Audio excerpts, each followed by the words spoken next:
let's go. Heidi Love in the house, dropping knowledge and facts, uncovering the truth, no need for acting lax. She ain't afraid to speak her mind, breaking through the lies, rising up with love, taking us to new highs. We're living in a world full of secrets and deceit, but Heidi's here to expose, bringing truth to the beast. She's got a message, spreading it far and wide, from addiction to hope. She's on the other side. Ooh, yeah.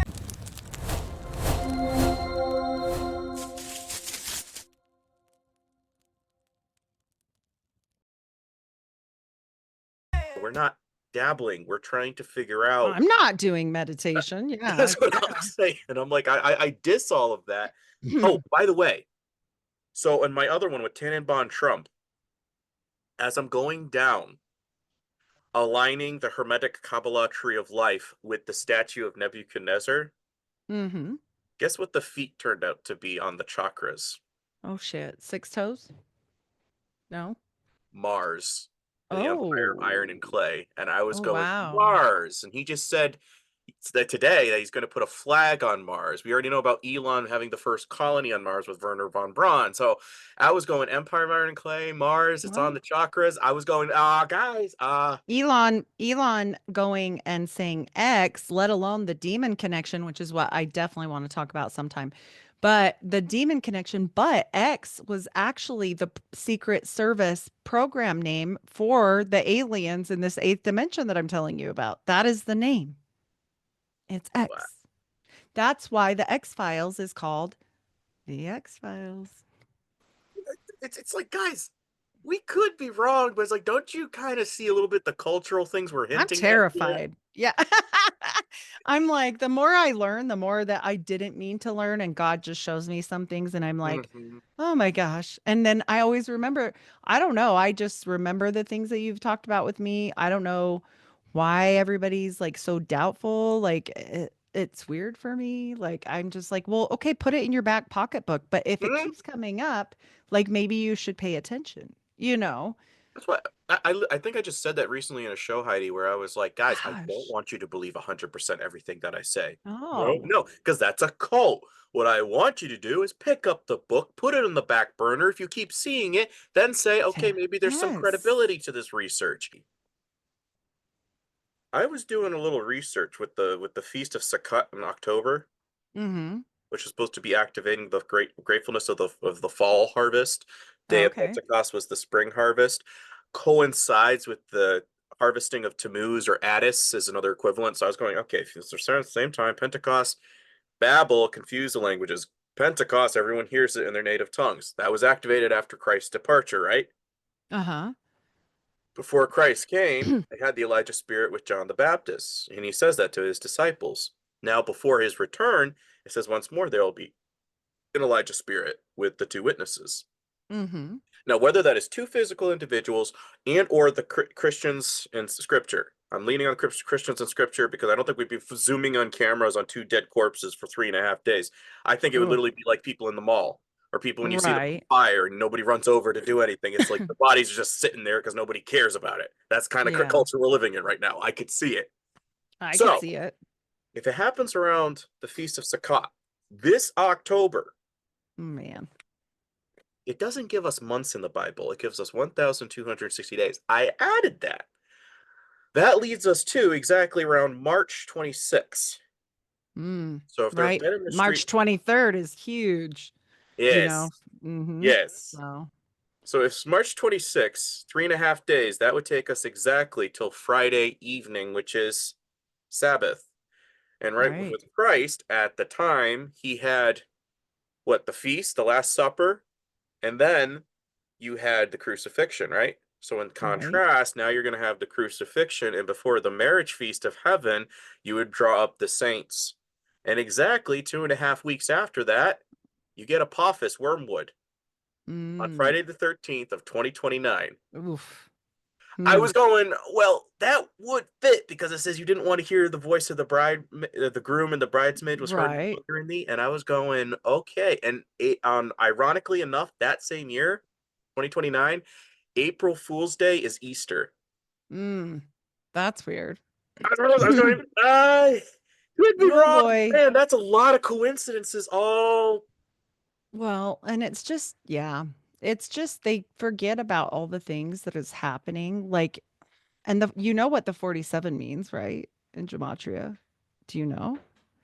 I usually do the 4, 5, 11, and then I go into the So 7. the 47, I looked it up today because I was just like, oh, 47th president, blah, blah, blah. And I was just thinking about it, and it is a zinger. Let me find it. I think I took a picture because, okay, the gematria of 47 has the following, and it says it is the accursed in Hebrew. The last word of Psalms 47 is the word climbed. In Jewish mysticism, it also was the numerical word for, and God saw that it was good. So that one was a little weird. But also, it talked about in this other one, let's see, and it was given, okay, the numerical value of Yeshua, YHSHWH, is 47, Jesus after his death. So are they, you know how they like to fuck with shit and In the flip year the. of the snake, that's not a coincidence. And When I seen it, I was like, and so it also said something in another one about a martyr, being a martyr and the Jewish savior, what you've said like 1,000 times. And I was just like, oh my gosh, I've heard this before. do we get war Right? medals, Heidi, for being right in heaven? Ugh, I don't know, but I think we might get, I think we might get our head chopped off first for it. Which is fine. Which is fine. I just Yeah. would like, if we're there for all eternity, be like, I called it. I totally called it. It's so crazy. I was like, wow, okay. Yeah, I can't remember where I found it. I'll look again, but I was just looking around and I was like, oh my gosh, that is weird. Yeah, it was weird. Uh, Fulfillment of God's promise also. Right. Yep. So I don't know. It was too much. I just was like, oh, this seems weird, right? Especially with the mockery, like how they always flip it around. They're just, It's inversion, yeah, perversion every single time. absolutely. So have you been doing a bunch of shows still? You still making circuit? I'm doing decent. I'm trying to do my bit. Might be my finale. I don't know. Oh, Are you ready to Remfin explaining New Ageism, Chakra, Masonry, and Kabbalah all in one? So you're not kind of Ooh. like, well, I don't know if you. That's just No, I'm going to show you on the screen. Like, there's no Ooh, confusion with all of this, and then kind of show how Trump connects with some of it, all that as per usual. Um, awesome. I actually, Yeah. I just did a show the other day, and I called you out. Oh, thank you. Yeah, I was literally I picked up my mug. I said, by the way, shout out to you, Heidi. Oh, too fun. That's So, no. Yeah. yeah. All right. I'm ready for it. I'll give you the countdown. 1, 2, 3. Hello, everyone, and welcome to another episode of the Unfiltered Rise with me, Heidi Love. And today I have back with me Brandon Kroll from the Manna Daily podcast. Brandon and I are friends as well as co-partners on this stuff, and he brings the heat. He's here to give me some heat today because it's cold outside. How you doing, Brandon? I am doing well, Heidi. I'm here to break hearts, if you know what I mean. Yes, this will be our Valentine's Day special, all about, well, maybe not what you think it's about. I'm Brandon not even likes to sure if I tell even us. know what it's all about. Yes, you do. uh, Oh, too fun. yes, So same these little story, but pagan roots, yeah. yeah, just understanding the origins of things. Again, I bring speculative theory, I bring some concrete theory, try to always show the anthropology, and I try to show modern, you're still doing it. So again, as I said to everybody, you never have to take me 100%, but way in the back of your mind, as I just said on another show, I really love this phrase about Mary, Christ's mother, and Mary pondered these things in her heart. Doesn't need to say anything. Just observe what you see. And no, I'm not Catholic, if anybody was thinking I was going that direction. I was just saying that's a phrase I really like in the Bible because it's just like, yes, just let it resonate. You don't need to talk about it. Right. And Oh, put it in your back pocket because you might be surprised how it connects, right? Like I was telling Brandon a little story before we went on live about I was studying this and that, and I remembered something Brandon said, and I was like, huh, that's weird. And mhm. so, at least if nothing else, right, we should be informed. So, That's all we're called to do is be informed, be sober and vigilant. If we're right, we're wrong. At least someone's talking about it. Whereas in church, they don't talk about it. And that's something that's one of my top 5. Yeah, You they got to talk don't. about it because if it's out there, it's kind of like so so it's like you're around the campfire in the ancient times and you're over here like, so there's a monster out there. Yeah, but we don't talk about him. Why do we not talk about him? How dare you mention it? Why? What am I supposed to look for when he's out there? It's like we have the lore, but we don't have any stories about what's out there in the darkness. And then again, Ephesians 5:11, have no part with unfruitless deeds of darkness, but rather expose them. And that's all we're doing is shedding Yes. some light on a dark story, and we're turning off the lights and let the cockroaches go back to where they are. Well, and then at least we know what to avoid because Right. the bad thing We might be is, flirting with yeah. it. Well, the other side of things is do pagans and not necessarily pagans, but like more dark, right? Do dark path followers know Christianity better than we do, Ah, usually? Like they study this, and it isn't a forbidden fruit because they want to know the other side. We should be as wise, at least, as our adversary. Eh, because the devil walketh about as a roaring lion, seeking who he may devour. And what does a lion do? They go after the sickly, the weak, or the wounded, or the one that's that is right. straying from the herd. And we are a part of the body of Christ, and we're meant to feed nutrients to the other parts of the body. So I know I'm That's sounding a little right. really theatric, but I'm getting excited because I really would love to do Yay. this. I've done this before, but at the other show I did it with, he wasn't able to post, and so now we're just kind of recycling Oh, because it's oh that time no. of year. There you go. Presenting. Ta-da! It's not as many. So you see I 37. I like your slides. Well, thank you. Cliff was saying that I could do a living just on this alone. I actually I think I might have mentioned that in another show. I said I actually got this from Heidi, who recommended the site. So, and I said the only thing I have to contribute is I understand the symbolism. So I'm over here like I want this, I want that, and then I throw it all together of a smorgasbord of what I've read, and voila, that's what we get. It is So, very kind. It is very kind of the secret demons to help us out sometimes, but they will not put themselves in the river Euphrates at all. I've tried to put them in the yep. and they won't do it. They'll put the humans. Every time I've done it, they flip it and they put the humans in there. It's pretty funny. It's so sad that they don't want to acknowledge the fate of their parents. Dun dun dun. Dum, dum, dum, dum. So yes, Yay. the pagan origins of Valentine's Day. Needless to say, I'm going to be touching on what's all in this photo. Yes, it does all interconnect. I'm just going to be showing you some stuff. Because again, I think one of the greatest things, or one of the greatest faults within Christianity, and it's not necessarily, it was not necessarily by the parishioners' fault. It is more Right. so that no one's ever taught you what to be cautious of, right? So it's like no one Hmm. taught me how to drive. How am I supposed to know? This is why you get a learner's permit, so you kind of get a little bit of a feel before you go out there and you're independent on the road, right? Right. Same thing with Right. Christianity. We're not given kind of like a guide rails of how we're supposed to abstain from appearances of evil. And a lot of times I've noticed is once you're confronted, they say, well, I don't do it for those reasons. God knows my heart. Well, you can't you can't justify stuff. Yeah, it's sometimes it's a weaning process. I think God would respect a lot more of it because it's kind of like a cigarette, right? A lot of people get patches and you have to wean off of it after a time. And that's all I'm saying. It's not overnight. I get it. I do.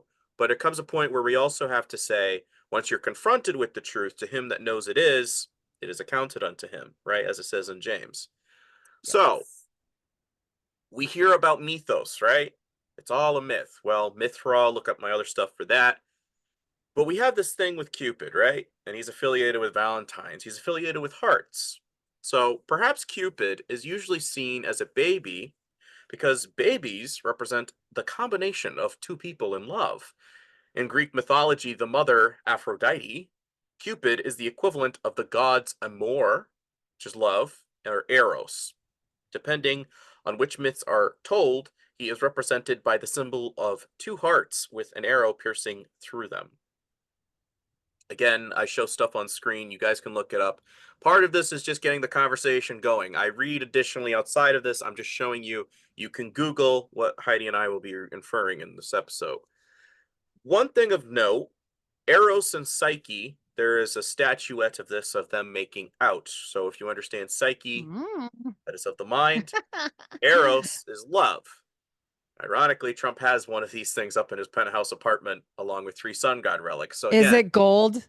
Is it gold? no, it's actually a black color, very similar to black Ooh. rock. Hmm. Yes. So again, you as the average individual just chuckle. You say it's mythology. To them, if you understand what it means when it pops up, I'm giving you trivia so that you're like, oh, okay, I know what that means and what it could possibly imply, right?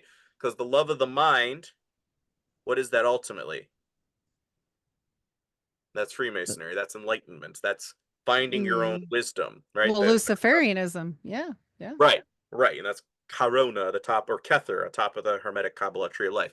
Just little things, because we had something like that a couple of years ago. And, so if things happen like that, you're like, oh, I remember where I've seen, like you just said, I remember when I heard that before. Mm-hmm. So, but for ancient audiences, as myths and texts show, she was really the patron deity of sexual intercourse and procreation. The name Cupid, which comes from the Latin verb cupere, means desire, love, or lust. One of the 7 deadly sins. Stay away from Cupid. Woo. He's a naughty Allegedly. baby. He's a Allegedly. naughty baby. Oh, yeah. And one thing I found interesting, I should have pulled that slide up, but I forgot to do so, so I'll add it for the next person. But when you look up an image of baby Tammuz, he looks very similar to Cupid. And when I think I might have a slide of that coming up, but I should put the two together for visual purposes. When you see Cupid, he's holding a bow and arrow, right?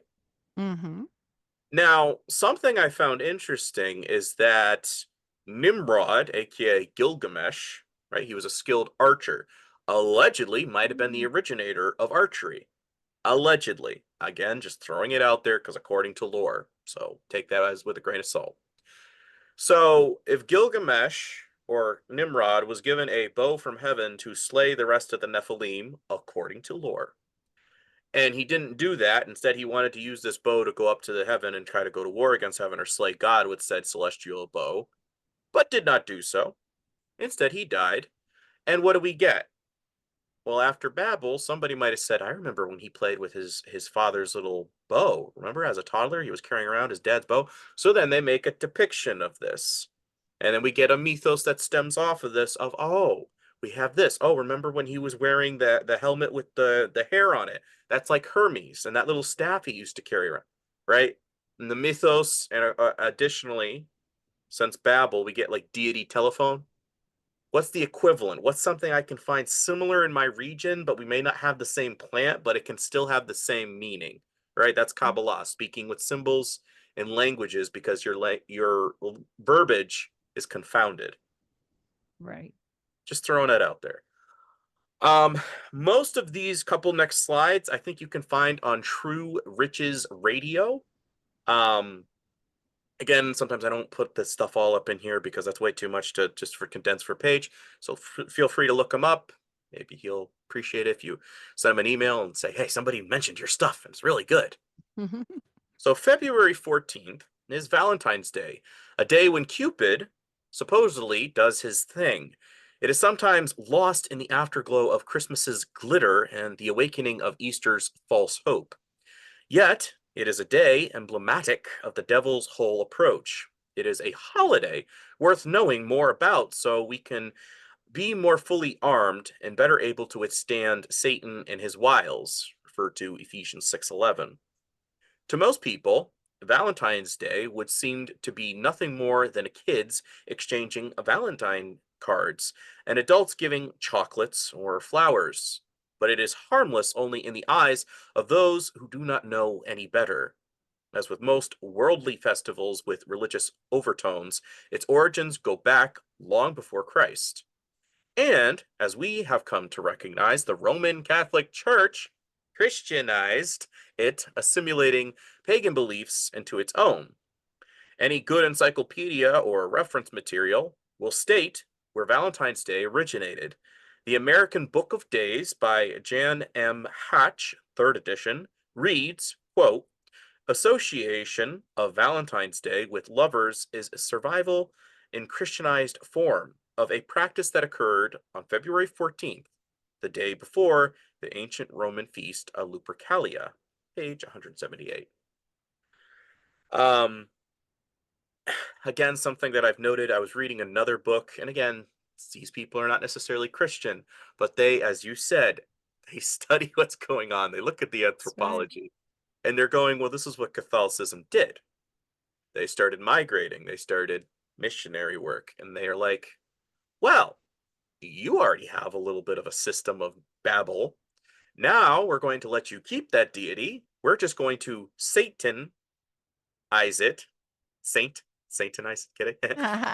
We're going to Satanize it, make it a patron deity, so you still get to keep it. We just camouflage paganism. So we've incorporated you in, but we just adapted the name. But the lore and the mythos, the traditions remain.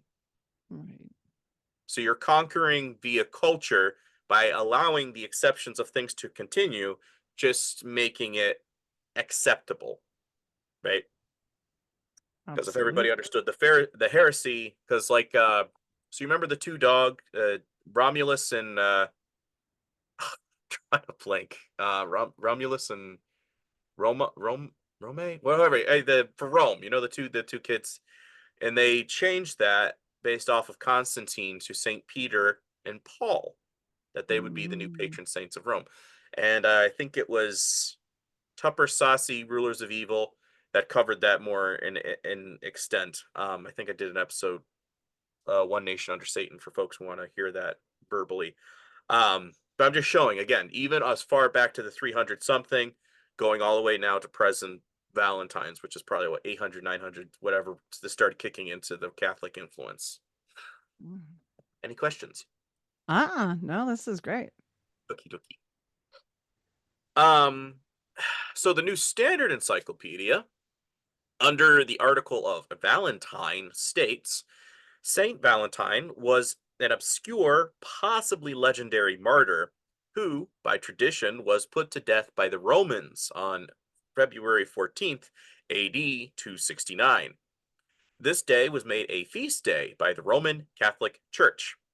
The date of his death almost coincided with that of the Roman feast of Lupercalia. The celebration of the two occasions merged. So it's just like, well, that's the Star of David. No, it's the Star of Remphan. Take a good person's legacy and then bastardize it with something that's pagan. Same, I would even venture to even going with Abraham Lincoln, from what I have covered and show. Have I done that one with you? The Lincoln one with you? Not yet, but I've That's seen something it. maybe we could. Yeah, I've well, updated we it should since. do it. Yeah. Yeah. But as I've covered, was it who's our Seven Sensory podcast? I think I did the show with him. Oh And yeah, Sixth Sensory podcast. Shout out Tim. Yes. So Lincoln was interested, from the updated information, he was interested in the Masons, however, did not join. And he was very much against the Jesuits. So the Masons are the foot soldiers of Jesuits. Again, do you understand this right off the top of your bat? No. Just like with us today, you have people who don't even know what the Masons are, as we had inferred to me. But it's an interest because you hear of the group or you know an individual that is one, so your interest is piqued. And then again, the first 3 or 4 levels of the Blue Lodge, you have no idea what's going on. You're just paying your dues, talking politics, and drinking a beer. You're being vetted. So you have to understand, just because you're in the club does not mean you understand the origins or everything that goes on with the organization, right? So the same can be said.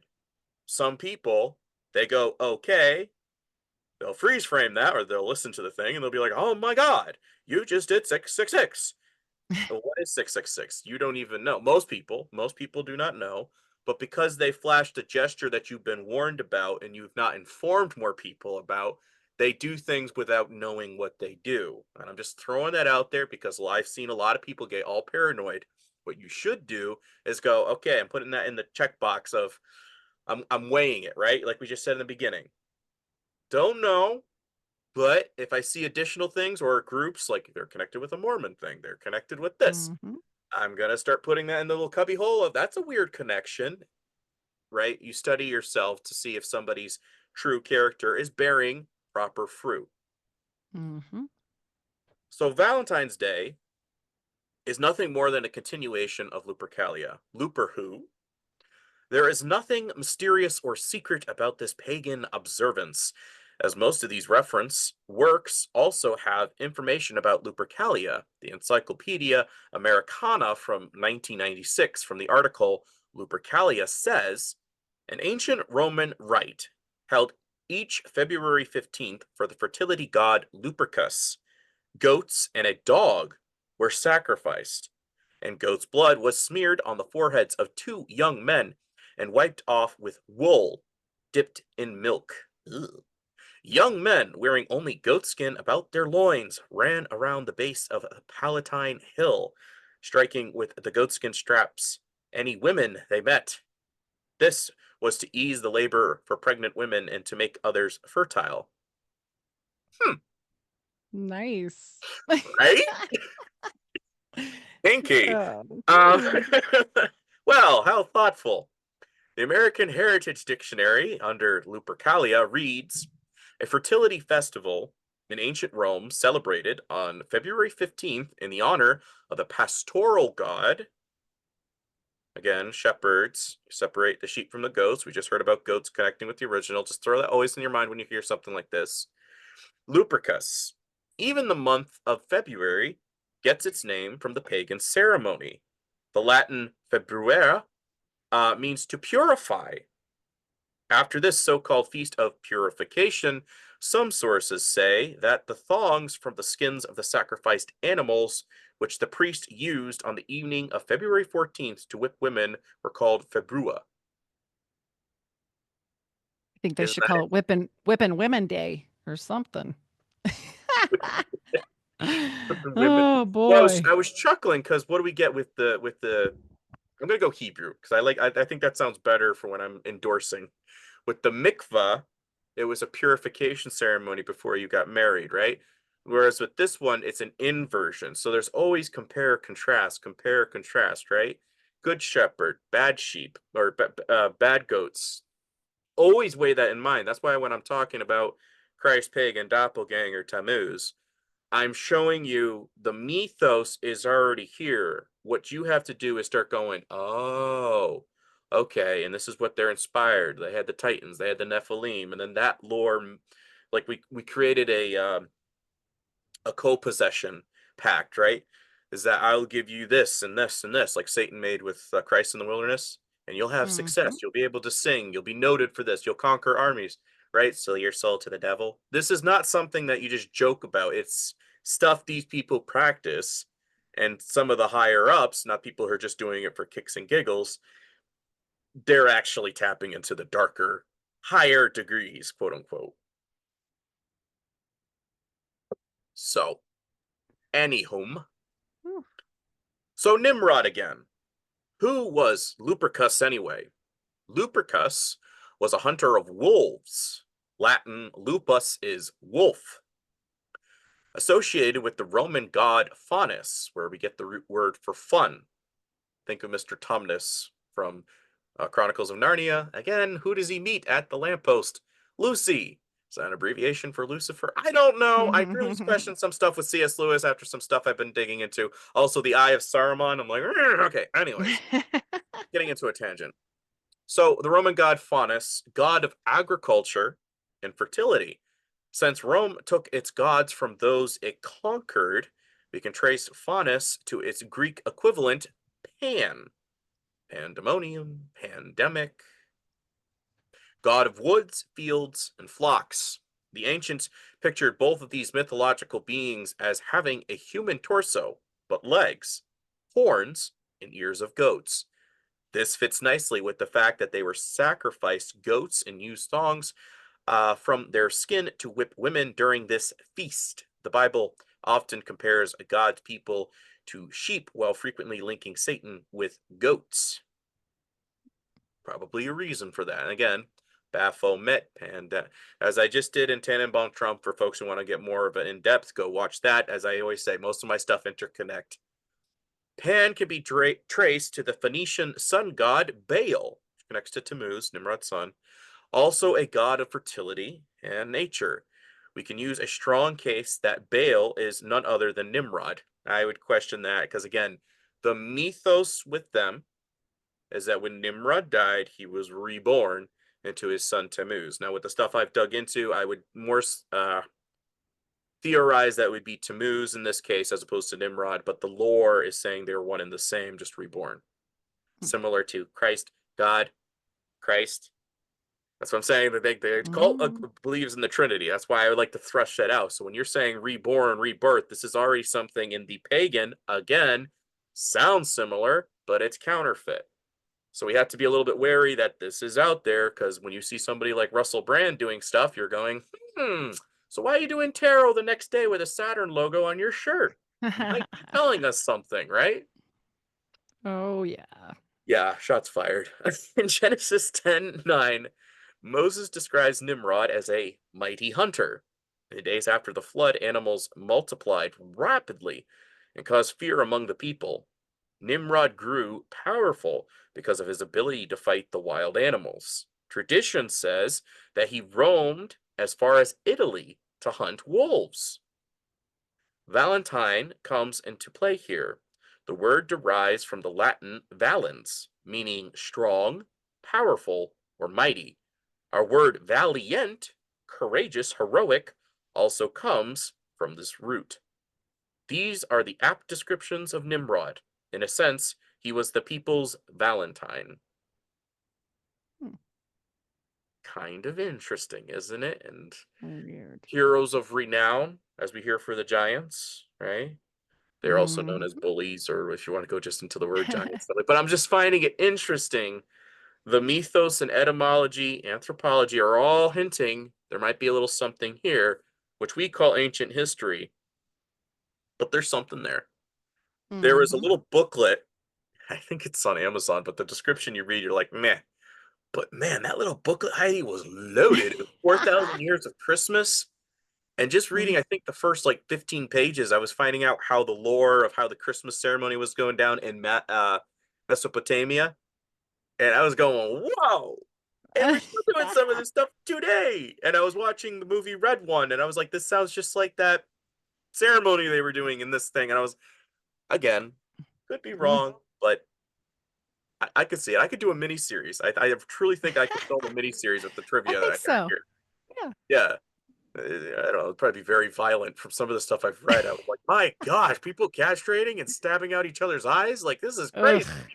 Oh, yeah. I was reading one of them. I think that's how Shem died, according to the lore. And that's why the phallus and Washington Monument is such a big thing to them. Because apparently, when they cut up Nimrod, that was like the one part they couldn't find.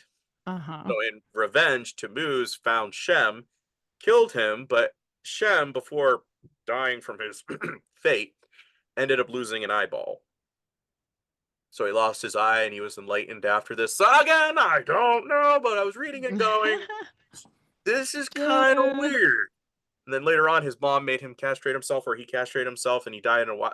There's so much there, but I'm over here going, you know, if I was a cop and I'm hearing about this accident and I have 14 witnesses, right? And everybody's telling me a different version, like he started swerving over here or whatever, and or this person's saying like I saw him tipping with the bottle before blah blah blah, and then right, I'm getting all these different things before I finally get to the collision aspect. This is what it's like when you're doing deity telephone or you're lifting up all the, okay, this is what you're telling me happened. It's like Hangover, right? I don't watch that movie. I'm not endorsing it, but it's kind of in that sense of what happened last night. We need to unravel and figure out, right? This is kind of what it is in historically biblical. They say mythos, but what's true, what's not, and what can we piece together from the multiple stories? Yeah. What is that thing called, Heidi? Is it gimping? When you tie the strings together? It's kind of a big 90s craze with the kids. When you get like several different colored strings and you tie them all together. I don't know. I don't know. Somebody listening, you probably know what I'm talking about, but The that's, bracelets? The yeah, there's bracelet like it thing? was like a gimping Oh. bracelet. It was kind of like you weave Oh, yeah, yeah, two yeah. plastic things together, and that's kind of Uh-huh. what I'm doing with the lore. In essence, Ah, trying okay. to, okay, so now we can wear it and it seems palatable. I know where it comes from, right? Okay. Um, Gotcha. so even the heart, a ubiquitous symbol of its day, is actually a symbol for Nimrod. The Romans acquired the heart symbol from the Babylonians, who spoke the Chaldean tongue. In this language, the word heart was Baal or Bel. Due to its similarity in the sound to Baal, it became an emblem for Nimrod. And don't just take my word for it, don't roll your eyes. I'm bringing more proof to this. There is even a link with Cupid. What equipment does Cupid always carry? He's always pictured with a bow and arrows, such as a hunter would have. In mythology, Cupid was known as Nin or Ninus. The sun was the son of Venus. Ninus was Nimrod. I would say again false. I would say that is Tammuz, because that was his son born of Nimrod. Venus, or Semiramis, the wife mother, maybe sister to Nimrod. It's a little bit uncertain whether she was Noah's daughter or what, something like that. I'm getting it goofed up, but she was either Nimrod's sister, but he did marry. So the first intermarriage and the whole thing with the pharaohs of intermingling dynasties, that comes from this family. Mm. Venus is the Roman equivalent of the Greek goddess Aphrodite or Circe. The mother goddess Semiramis, the biblical Ashtaroth. Sigil of Astaroth connects with the pentagram, by the way. These pagan goddesses, usually depicted with multiple breasts, are extremely out of proportion from the size of their body. Sounds kind of like similar things today. Symbolized fertility. The thread between Lupercus, Faunus, Pan, Baal, Nimrod, Cupid, and Venus, Aphrodite, Circe, Semiramis, Astaroth is fertility. Or in today's vernacular, just plain sex. The celebration of Lupercalia was just an excuse to lower the morals and the inhibitions of people under the guise of a religion, a church-sponsored orgy, if you will. Which does sound a lot like the Catholic Church. Sorry, just saying. I've heard stories. I have family members. Things happen. I get it, but I don't condone. What was the thing I wanted to highlight when I just read this? Excuse inhibitions, morals. I guess we'll skip it. Oh, yes. The significance of Christ, right? Being immaculate. It's not forced upon. There's no orgy. There's no uncertainty who the father is. It's not inverted where, I did this with your mom, blah, blah, blah. It is consensual. I come up to you and say, are you willing to be the bearer of my child? Yes. In contrast, perverseness. A Just mess. weigh, Mm-hmm. compare, contrast. Compare, contrast. If you're not a Christian, you're trying to, I'm just showing that and showing that that's there. So why February the 14th? How did the date get moved back from February 15th, excuse me, to the 14th? There are two possible reasons. In ancient times, days began at sunset, so then the festivities of the Lupercalia began on the evening of the 14th, as the Roman calendar took precedence. It was no great matter to move the holiday up a few hours. The other reason is the change to the 14th is that Pope Gelasius simply ordered it to change in AD 496. As mentioned earlier, Catholic legend speaks of an obscure martyr named Valentine who was put to death on February 14th in AD 269, and the Roman Church made this a feast day. There is nothing festive about a martyr's death. Yeah? More than likely, the Catholic Church was doing what we called spin control, trying to put a better face on the licentious occasion. That's nothing new under the sun. It's like, yeah, it's pagan, but we're doing it for the right reasons. Right. So we have Makes Christian total sense. Baphomet, right? Christian Baphomet. Like I Christianized it. What do you got? You got a problem with it? Yeah. You heretic? Ooh. That's kind of what it's coming down to. You know what I'm saying? When you're calling out evil, they're saying, no, we just merged with it. That's Kabbalah 101 is when you merge God's word or things that are standards in God's word with things of this world. This is what traditions of men are. Go look up my short episode I did on that. So why did the Romans observe Lupercalia on the 15th in the first place? Nimrod was supposedly born at the winter solstice in the 21st century BC. The solstice occurred on January 6th. Dun dun dun. As the time progressed, however, this date was moved earlier every 400 years or so. In Roman times, Julius Caesar ordered it fixed on December 25th. Today, it falls on December 21st. And in antiquity, the mother of the male child customarily presented herself before her god for purification on the 40th day after giving birth. Remember, Lupercalia is the feast of purification.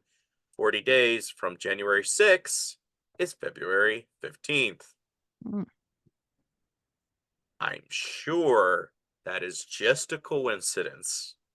But when you're also going off of the original calendar, you look at the back of a turtle shell, you'll notice 13 spots. Turtle shell is supposed to be equated to Hermes, who allegedly gave us astrology knowledge. He gave us the alphabet off the emerald tablets, gave us all this stuff, allegedly the originator of coinage. Hermes is the Greek equivalent of none other than Nimrod's son Tammuz, the god of trade. Again, connecting with the World Trade Centers, I highly suspect that was coronation day for their Antichrist figure. So the fact that they're goofing this up by a day, because when I did, okay, so if we had originally, based off of his calendar, most biblical, I would say, was 13 months, which meant every month was given 28 days. Did the maths? I think it was correct, so forgive me if I'm wrong, but it means every single day has 28 days. February is the only day that has 28 and sometimes 29 with a leap year, Right, right. right? Mm. So it made me go, that's interesting. So we have 365 based off of the Gregorian Catholic, but in the Hermetic or the original biblical one, it is 364.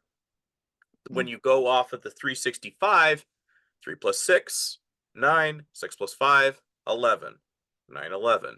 3 equaling the triangle of the three philosophies of the Hermes, 6 equaling the 6 points on the Star of Remphan, Star of David for those who are not aware, and then the 5 equaling the pentagram, the 5 points on the star. Just saying, you when you look it up, you're like, okay, that's the unholy trinity of Babel. Correct. So, two other Valentine's Day traditions may be of interest. During Lupercalia, the names of the young women were put into a box and drawn out by men as chance directed. Exchanging Valentines grew out of this name drawing. Why is the color red associated with Valentine's Day? Isaiah writes that sins are like scarlet, red like crimson, in Isaiah 1:18. Adultery is known as the scarlet sin. Recall the classic book of Nathaniel Hawthorne, The Scarlet Letter.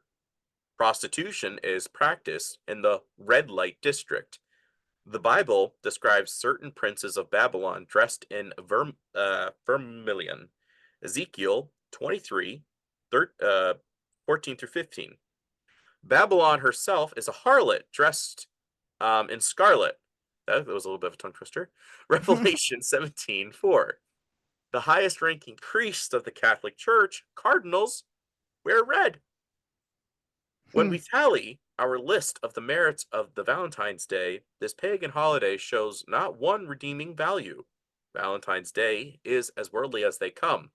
It is indeed a product of Babylon, and the love of God does not rest on those who become enmeshed by the ways of this world. 1 John 2:15. To those who continue to insist that participation in it is harmless, have refused to recognize the rank paganism inherent in this holiday. God warns in Revelation 18, verse 4, that if we remain within the gates of Babylon, then we will suffer its fate. Valentine's Day is just another reason why God says to us, "Come out of her, my people, lest you share of her sins, and lest you receive of her plagues." Mm. If you are made aware, you should probably abstain. It again doesn't mean we're better than thou, but that's the whole point of being a Christian is we're trying to abstain from appearances of evil. We're helping wean each other off of it. It's a daily struggle. I die to self daily. A leader of the early church, Paul, once wrote, that's all we're trying to do. And we don't want people, again, that's why I think if we are in tribulation, there's such a strong resistance, because it is an intelligent rebellion against God, saying, well, yeah, that's your truth. That's your truth. No, I'm wanting to seek the true interpretation and meaning of things. And as Manly P. Hall said, when the veil falls from the eyes of men, mankind will begin to, when they understand the symbolism, a great veil will fall from the eyes of men. Revelation means apocalypse in the Greek, and the lifting of the veil before you kiss your bride, right? And you share that intimate kiss.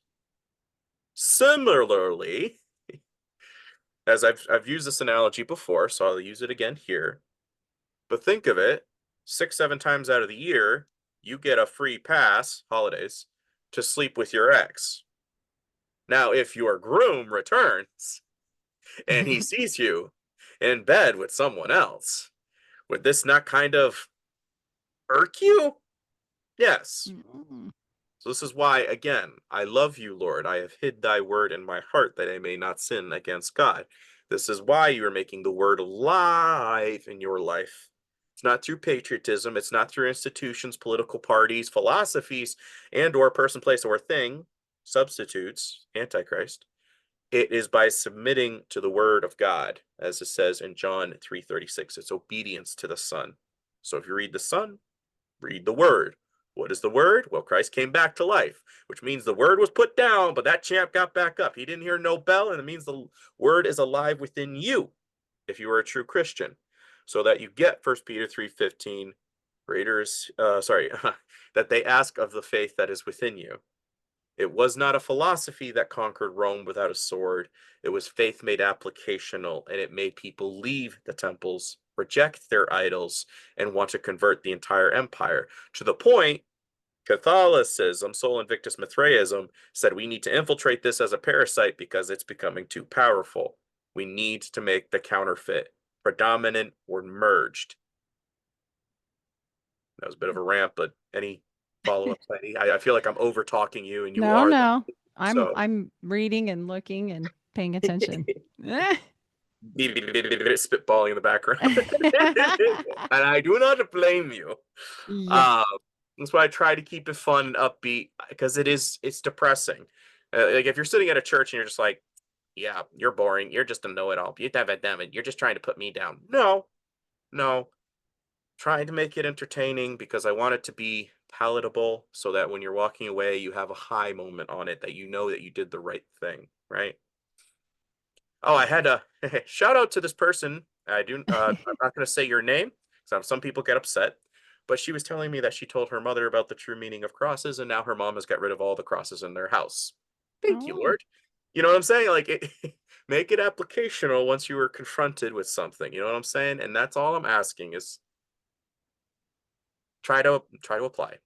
Anyways, some of these slides I get from offline, so if I do not know your name and I am using your material, I do apologize. It is the internet. But here's a couple additional trivia facts. So, Valentine's Day stems from an ancient fertility ritual. Venus was known as the fertility goddess, once again, the sun god. Jupiter was Venus's father. He was known as the sun god. Jupiter is simply another name for Nimrod, allegedly. Of Babylon fame. Venus is another name for Semiramis, also of Babylon fame. Who was Cupid? Cupid was a troublemaker, like Pan. He got in trouble too. Who got in trouble with the gods. Now, when you look up, was it Prometheus, the guy that stole fire from the gods? Yes. Mm-hmm. When you, I kid you not, Heidi, this one made me chuckle. But he was holding the torch like the Statue of Liberty, but the painting that they have of him is going like this. I was like, well now, you got in trouble with the gods. Hermes was known as the messenger between the gods. And again, when you're thinking messenger, you're thinking Titans, Nephilim, Fallen Watchers, fill in the blank.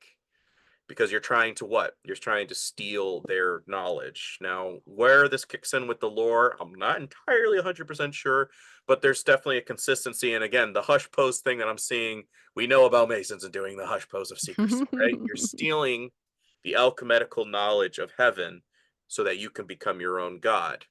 Now, whether this is actually not a form of the baddies, but let's say it was the good guys and they're punishing you for stealing or inverting um God's original design for the thing that you stole. You know what I'm saying? Right. Could be that as well. Just weigh that in the back. He was a son of Venus. However, his original name is Tammuz, the son of Semiramis, again, equivalent of Hermes. Sex. Oh wow! So Hermes and commute. Ha! Confirmed. Thank you. Yeah, I have moments in shows. Sex and debauchery. The Valentine's Day festival was loaded with sexual orgies, drunkenness, and sacrifices. And candy, flowers, and hearts. Worshippers brought sweets and flowers to the temple for their goddess Venus. The human heart was the ceremony symbol, as it represents the throne of emotions such as love. Hmm. And what are we always doing on Meta? Instagram? Loving, Right, liking. right, right. And Yeah. again, don't get all freaked out. It's what we're given as the means of communication. There is good content out there, so try to help the algorithms, as we said before. Try to help the algorithms with what you can. We're using what we have for this time. Render unto Caesar. Use the things that are necessary. Again, I'm not endorsing paganism, but use the means that you can. Like we're using Black Mirrors right now, but what are we doing with it? Are we using it Right. for good or are we using it for evil? Good. Okay, cool. We're using it to encourage the ecclesia and to inform us to be better equipped for saints as Christ, right? Yes. So do Again, you think maybe that married people are the same way on this day? Like where they're maybe using, these things like in a good way, like because they're married and they're not being drunk or debaucherous. You know what I'm saying? Like, you get what I I mean? mean that's starting to dabble into the well, I don't do it for those reasons Mm-hmm. category. Now, again, like so the way I look at it is like if you are given the day off, like let's say Christmas, Thanksgiving, whatever. Yeah. Yeah, I don't think there's something wrong with having a meal, but there comes a Right. certain point of trimming off the this is the bad stuff and this is why we don't do that, but because we're given off this time of work or wherever, you know what I'm saying? Yeah. Yeah. Um, Like you can still celebrate, but like, I don't know. Like it seems like it seems like the same thing. I think it's all about like how we use it, like the phones. You know what I mean? Like yes. it's all Yes. about like I don't think you should, okay, in my opinion, I don't think you should get like super crazy kinky because it seems like they're pushing that like a lot of times, like for not just to be with the one you love that day in the normal, best loving fashion, right? In a good way. Like it seems like the media likes to push that, like, ooh, get as kinky as you can and get the naughtiest stuff ever and push this Right. envelope. Like, I don't think that's so great. You know what I mean? Well, then Especially it on this day. Maybe just not perverseness. on this day. Yeah. Right, right. Uh, Because in a sense the baddies harness that energy just like with Halloween or something like that, you know? mhm. Mhm. Because again, I didn't watch the inauguration. We're filming it on Right. today, by the way, folks. So I didn't watch it. Why? Because I'm not going to put my energy towards something. I can see the highlights and screenshots and then put my, Mhm. you know what I'm saying? I Mhm. can use my reasoning and intellect from what I see, but I Right. do not need to observe or endorse. In the eye of the storm, take a nap. That's what Christ Yeah. did. And Yeah. I'm not saying to put a nap or put your head in the sand. What I'm saying is you can relax because what does he say? Be not afraid. Be not afraid. Right. So, not Maybe afraid.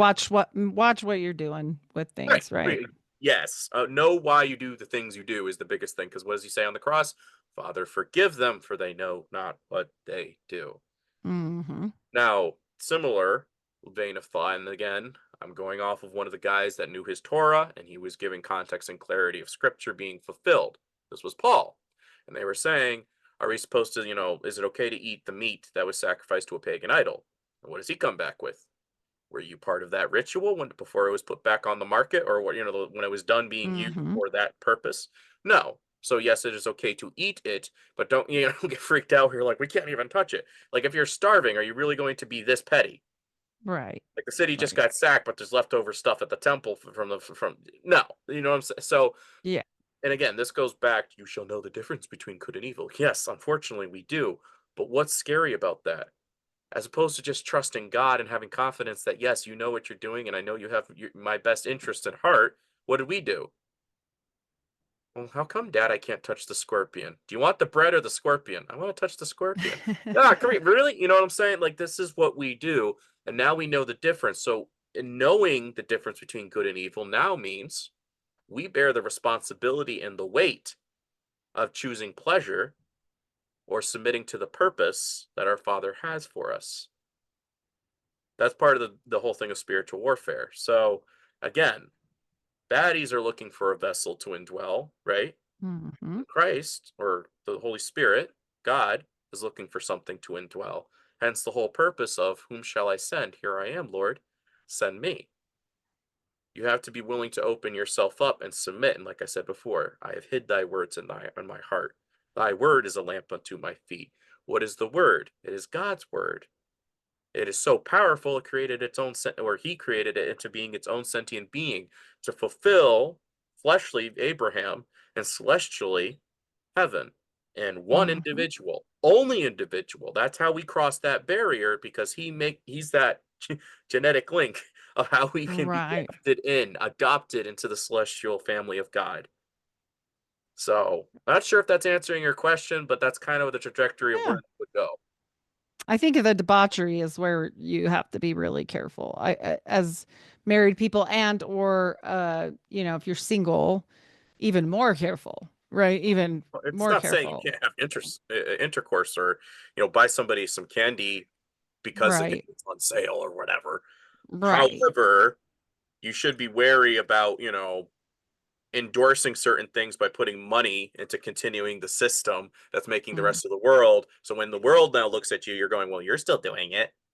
Right. That doesn't Right. count. You know what I'm saying? So at a certain point, you have to Hmm. draw the line where you are different enough for the question to be touche, touche, Hmm.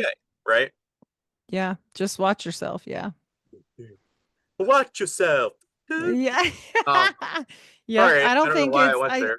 I can definitely see like where it could go weird. And I do think they push it that way. Like I think it used to be more of a sweet um more of an innocent thing, right? But not in the last 5 years. I've seen it really get pushed, especially with women and like getting crazy and lingerie and kinky and like a lot of things, and maybe men too, whatever. But like, I just think watch your intention on this day, like when you're with your partner, I guess Any is, day, just don't yeah, pervert what God made. yeah, That's yeah, what counts. exactly. But extra on, yeah, like where you're saying they're harnessing. Hmm. Extra, extra. We do a day of Extra. abstinence in contrast with the rest of the world. Huh? A whole month. Um, Oh, great. eh, Poor not husband. make Poor husband. I'm not making that. Ah, good, good. Be fruitful and Uh, multiply.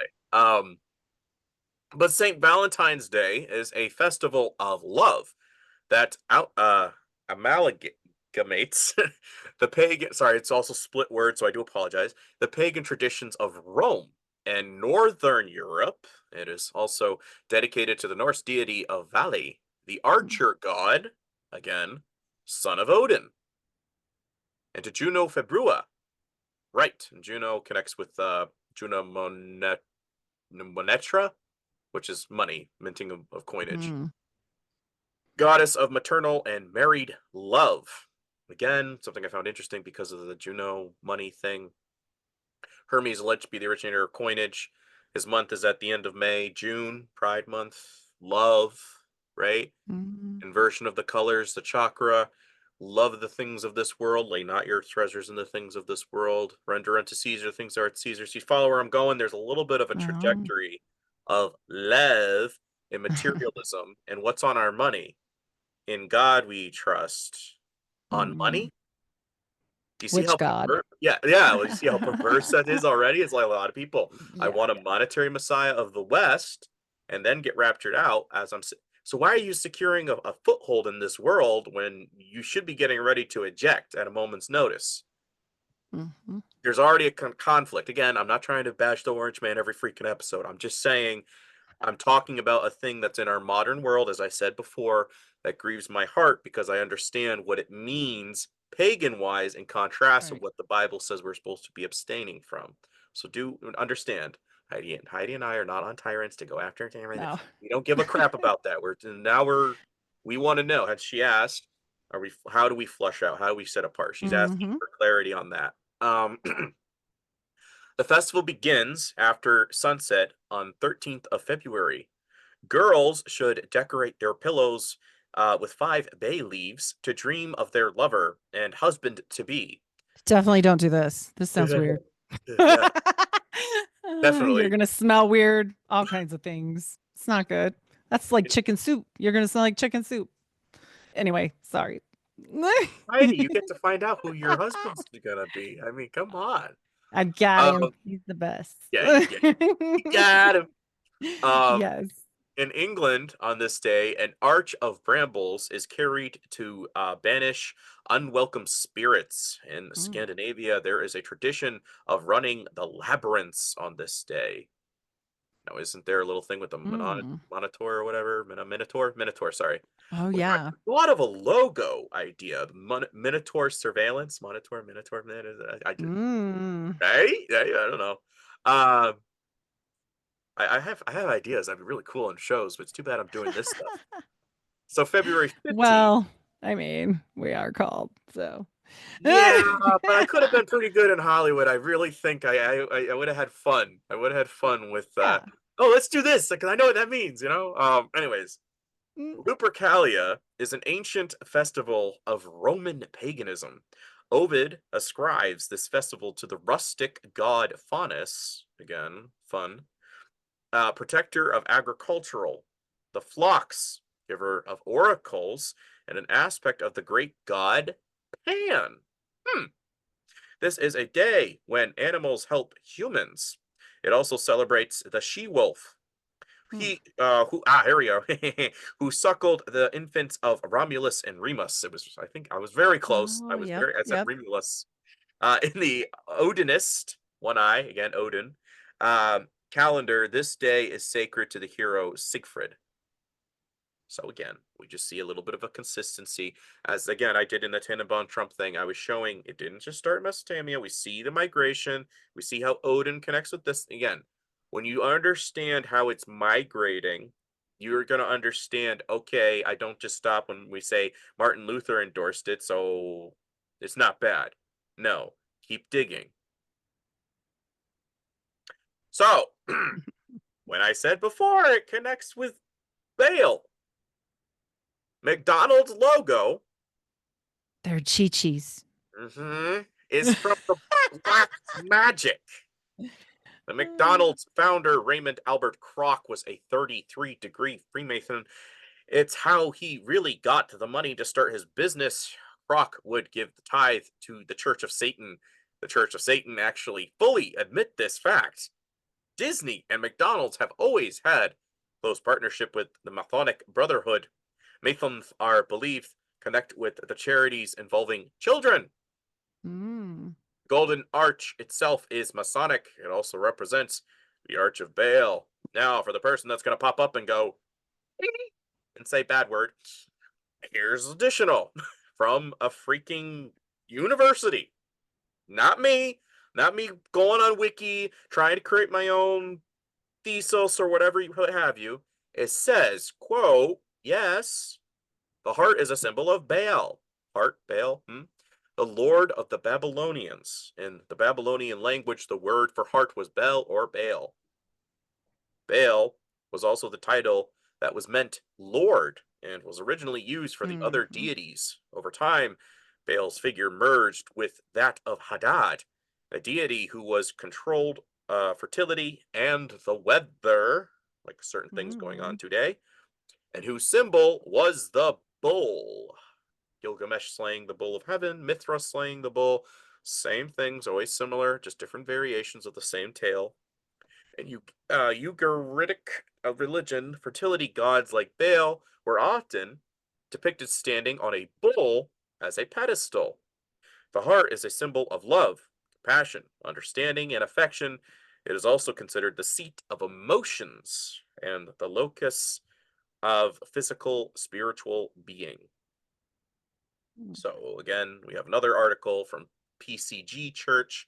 The heart has been a symbol of Nimrod among the ancient Babylonians. According to Young's Analytical Concordance of the Bible and Strong's Concordance, that's a big one, the word for heart is the Babylonian language for was Bel or Baal. It was a symbol of Baal, lord of the Babylonians. Ba ba ba ba ba. I'm not. And they're boobies too. If you flip them upside down, there's a whole thing about them being mammaries, just so people know. I'll use that word instead.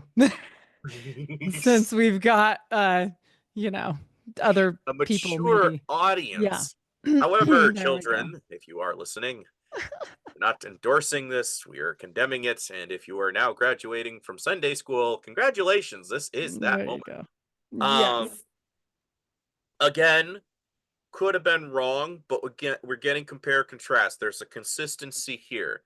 As you just said, mammary glands, what does that also represent? When we see the Virgin Catholic Mary or Horus and Mhm. Isis, Nursing some are always. at the Mhm. teat of the horror of Always. Babylon. The Yes. ideologies goes right back to the harlot, or again, not Mhm. a, when you're reading Revelation and you start understanding and contrast the lore or the counter mythos, and you understand who their Leviathan Malkuth god is, you start seeing things differently, not through I see political lens. You start going biblically, whoa, that's crazy. It's like Well, from They Live. anyways, once you get to the end of politics, you end up back to theosophy. So, just so you guys know, I have been on that trail this week, and I can tell you one thing, it always ends up back to this kind of occult mystery, Babylon, and I didn't even mean to. And I went, what the hell is happening here? Why am I here? Like, this doesn't make any sense, but there it is every time. So, They just thought we saying. wouldn't notice, but we did. I know. I'm like, what is happening? What is Uh, reality? As the Knives Out sequel, that was the only thing I liked about the entire movie is when they're having well, all the things exposed, and the girl just goes, "What is even reality?" exactly. And this is the thing. Like you're told, okay, that stuff's, hokey, woo woo, blah, blah, blah, and don't pay it any attention. And science is good. And Right. government is like, really serious and politics are really but at the end of it, it's just mystery schools. Like what? And aliens. And I just, it is what it is. But like I yeah.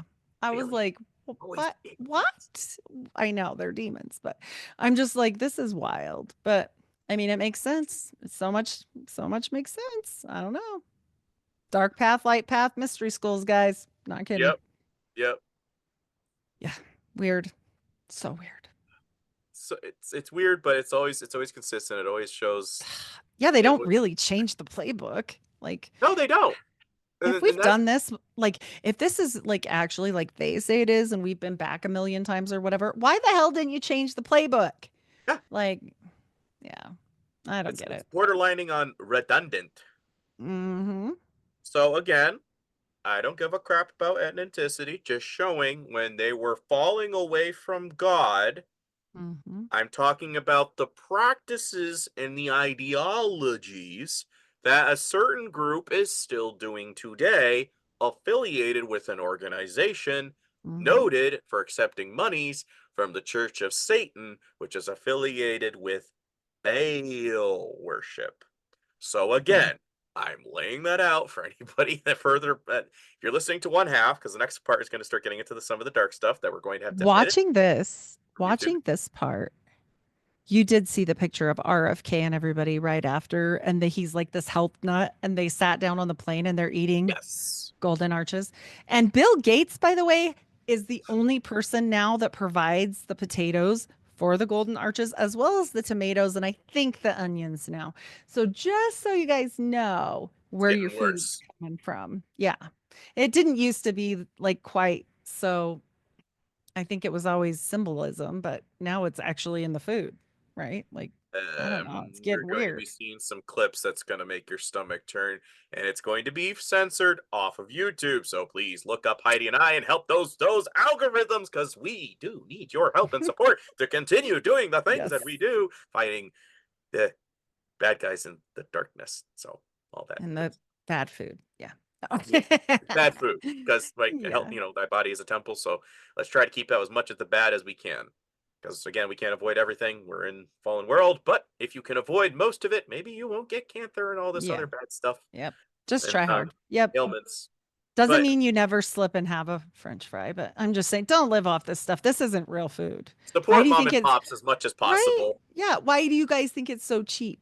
Like you could Yes, literally go and buy the cheap, and then, well, anymore it's not cheap, but you get what I'm saying. I It's do. cheaper than other things. And so nowadays, like, it's still strange that you can, for a couple bucks, get this or that, blah, blah, blah. And I'm Where they always have a like, health "Mm, portion of the store where you have to pay more for the good stuff. It's like, yeah, why? because that meat isn't lab grown, probably. But, Oh, anyways, ah, support your locals. That's what we yes. encourage during Yes. these last days, most likely upon us. Mhm. So, for people who are going to jump up and say Kroc or whatever was not the original guy, just giving you a little additional history. Harry J. Sonneborn, the first president and CEO of McDonald's, was adopted son of German Jewish immigrants. Sonneborn was born in Indiana to Minnie Greenbaum. Baum connects with yew trees, by the way, and Mhm. Mark Harry Joseph, but was raised by his parental aunt Jeanette Joseph and her husband Louis Sonneborn in New York City. Sonneborn resigned as CEO in 1967 after a disagreement with Ray Kroc, who is often credited as the founder of McDonald's. So again, you can look it up on the foreword, The Secret Jewish History of McDonald's and Surprising Jewish History of McDonald's by Nasher. Now, again, people are going to get all freaked out. If you watch the censored part, you're going to want to barf back. I'm sorry, I'm going to use that word because that is how disgusting it is, and I do have to state for the record, if you don't want to, you want to remain ignorantly bliss, and yeah, don't listen to the other part that's going to be censored. But anyways, in the US version of our lovely fry, we have potatoes with vegetable oil, canola oil, corn oil, soybean oil. Now, if you did not know, the Japanese women, when they suspected their husbands of cheating on them, they would dope up their food with soy so that they would not create bastards. Yeah, it also would encourage Soy boys. what's the word? When you can't get it up. Oh, infertility issues. Yes. Impotence. Mhm. Impotence. Thank you. That's I was drawing a blank. But in contrast, in the UK, we only have the basic ingredients, which is normal: potatoes, non-hydrated, rapeseed oil, dextrose sesame, salt, and cooked and non-hydrated vegetable oil. A lot better as opposed to all the additional ingredients that cause so many issues to your body when you incorporate it with additional mixes of red this dye, yellow dye, blue dye, fill in the blank with all this stuff, which by they are changing the names of those, so make sure you keep up to date and you understand what names are turning.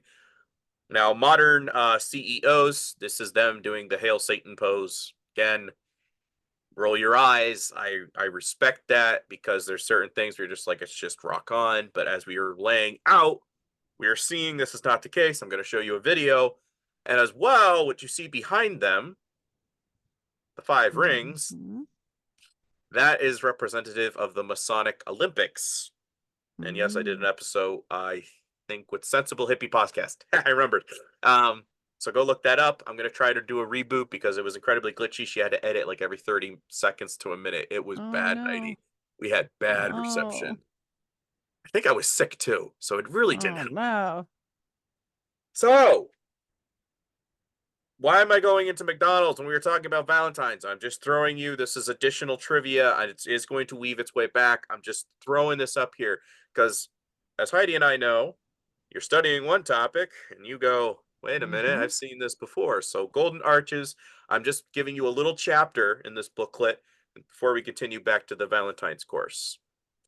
McDonald's, biggest fast food chain, and their mascot is a clown. The joke has been on the US. The red, exaggerated lips and nose symbolized blood eating of humans, especially children. as well as their human leather shoes and their slogan of "I'm loving it." Ronald McDonald, Pennywise from the movie It, Joker from Batman, and more are all symbols of cannibalism and what they really partake in the darkest of the shadows. It's been in our faces all along. Remember the term revelation of the method? They have shown Mhm. us, and if we are willing to accept it, well, then it's our own ignorance for them to continue. It has gone on for far too long, and the light is exposing it all. Time to wake up and put an end to this evil ignorance once and for all. Again, the red shoes, representative of kids' blood falling off from an altar. So when you see the ruby shoes from the Wizard of Ooze, same And thing. and funny enough, they didn't even have to do those ruby because they weren't ruby in the book. They were silver. And just so people know that was a very distinct change for an obvious purpose, which possibly may be this. So they were silver shoes in the original. And shout out Paul Stobbs. Yes, I'm again potentially threw his thing up here. Um, I don't know if I agree 100%, but as I said, I do respect enough. Interesting. Yeah. Yes, I do respect enough of his research to endorse. Look it up because there's stuff there that is definitely connected. The Nephilim look like clowns, as you said. Paul Stubbs, it's a good book. I would Have recommend. episode with him. I can't remember what number it is. Check it out. Yeah, look it Yes. up. Heidi knows. Heidi knows. There he's all over. You can literally just type in the same thing, you'll find it. According to some oral histories and legends, yes, giants were often depicted with red hair. Tool eaters, a race of giants with their red hair that lived in the Humboldt Sink area and the northern Peyotes, probably butchering names, forgive me, reportedly feared and hated in the Toll Eaters, who were sometimes described as cruel, wicked, and cannibalistic. The CT-Ka, legendary tribe, and the red-haired giants from the Paiute oral history. The Loch Love Cave in 1911, giant skeletons with red hair were discovered in the Loch Love Cave, Nevada. Some of the skulls were said to have ended up in the museum basement of the Winnemucca, Nevada. Why do they put things in the basements and the Smithsonian? Winnemucca. Yes. Vatican, right? Oh, you know this? Well, I just know Winnemucca because it's near Winnemucca. me. Okay, so you're pronouncing it a lot better than me. Some people get upset when I say even Freemasonry Ah, wrong. I'm like, you know what? Deal with it. Block. I'm done.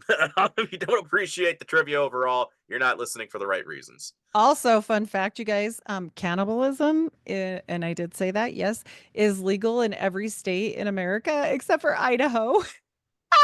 I watched a dumb little clip, and so maybe that's why I watched that dumb little clip last night because I didn't know we were gonna go here. So, yeah, except Idaho, which means What?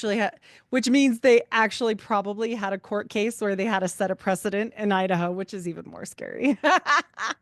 Yeah, It's no, legal? it's legal every state except Idaho. So, yeah, This is that moment that Heidi was referring to. She just went dark. I'm sorry. Yeah, Whoa. it Whoa, was wait. it. So if you get like a Jeffrey Dahmer situation here, this is okay according to what you're telling me? According to the law, which means one thing, they probably haven't addressed it in every other state, which is even scarier in Idaho, which means they actually had a case where they had to go, yeah, you can't do that anymore. But you would think that Michigan and Wisconsin would have that law after all the things I've seen. But hey, whatever. Whatever. Guys, this is what Wisconsin's we're got talking some about. scary mofos, right? It gets scary. Oh, and they got a lot of those creepy dogmen and all that other stuff with sightings Oh up my there. I'm just saying, guys, I gosh. listen to a lot Yeah. of again, I don't listen to I can't watch every single link you send me. I play some stuff in the Oh, background enough to keep me sane, but also enough for me to go, I don't know if I want to go visiting over there anytime soon. Um, yeah, because I want to know what's in the shadows. I don't want to go in there. So, no. anyways, learned from family or a frightened experience, people have this thing called a phobia, which means you have a fear of clowns. And Mhm. how this happens, some experts estimate that about 1 in 100 children and 1 in 10 adults have the colorophobia, where you have the My fear. daughter had this. My daughter was terrified of clowns as a child. Like For real. There's a lady at my church that says she can't stand being in the presence of Mm-hmm. these things, and I'm over here like, why? Well, Heidi would probably know a little bit more medically speaking. This can be transference via your genetical DNA. Maybe somebody in your family had a horrible experience of being Could squished, be. eaten, and or tortured by these individuals. Like cauldron ceremonies, when you were bobbing for apples, you would bob for an apple in a boiling hot cauldron, and if you managed to do it, get the apple in your mouth, you were spared, but your face was internally scarred. Or So it you wasn't really bobbed for Christmas. heads, little grody heads that they shrunk, which is Mm-hmm. disgusting.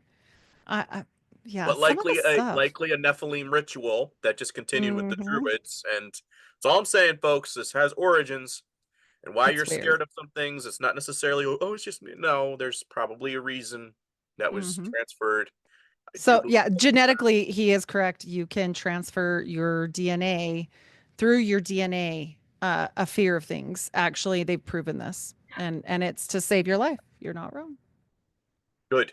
Because there's a few things where I'm over here like I feel good about that, even though I screamed like a little girl. I feel good that I ran away from that. Um, it's fun. We'll do a fun thing before. Okay, so we're going to pause here Yes. for the YouTube So purposes.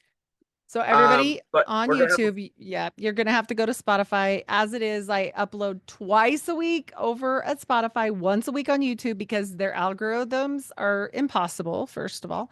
And second of all, I get dinged so much and I can't, I'm trying to not have a problem there. So we can't do this here. Yeah.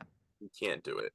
But before we go, I'm going to leave with a fun little story. So, one time I was in my mom's place of work, and she worked at a farm, and I was hanging around in the back being a classic boy, 14, 15, 16 something year old kid.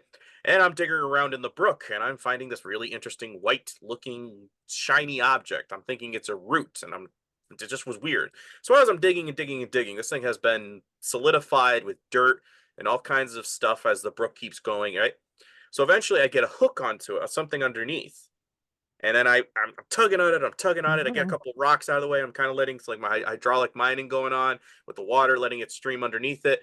And eventually, I do a giant tug. I rip it out, and it is a body without a. Ah, And what? I freaking jumped for my life. I went Ooh, threw a the thing in human the air, ran a body. couple of feet Ew. away, and then turned around to try to see what it is exactly I grabbed because I thought for a moment maybe it was the body of a frog, maybe it was something else. I went back, come to find out it was just a doll that had lost its head or a baby doll, Oh, and it scared me woo. half to death. But needless to say, I thought I had discovered a body in the brook. That would be terrifying. Do you Oh, want me to do my scary story that this is? oh yeah, by all means. And then we're gonna this will be the theater Then we're cut. gonna You go. guys can go back and watch Yes. the dark stuff. We're going to connect the good stuff. We're just letting the Yes. dark stuff go to other platforms. Now, how do you continue? So sometimes when you are, let's say, a luminary of God, right? He puts things in your lap that he wouldn't necessarily put in other people's laps. And that happens to me a lot in my life. And actually, I've been called a theatrical liar multiple times on my podcast. And I'm like, oh, wow, that really happened to me. So this is a story that really happened to me in the lunchroom of a hospital. I was there getting recertified for like CPR or some baloney. And I wasn't even on the clock like a nurse Right, that day, right. right? I just had to go to the bathroom. So I did. I was down by the lunchroom and kind of in this hospital. It's in the deep depths of like it's the back hallway where the kitchen people go, but it nobody else really goes there. It's very abandoned hallway. It's already scary, okay?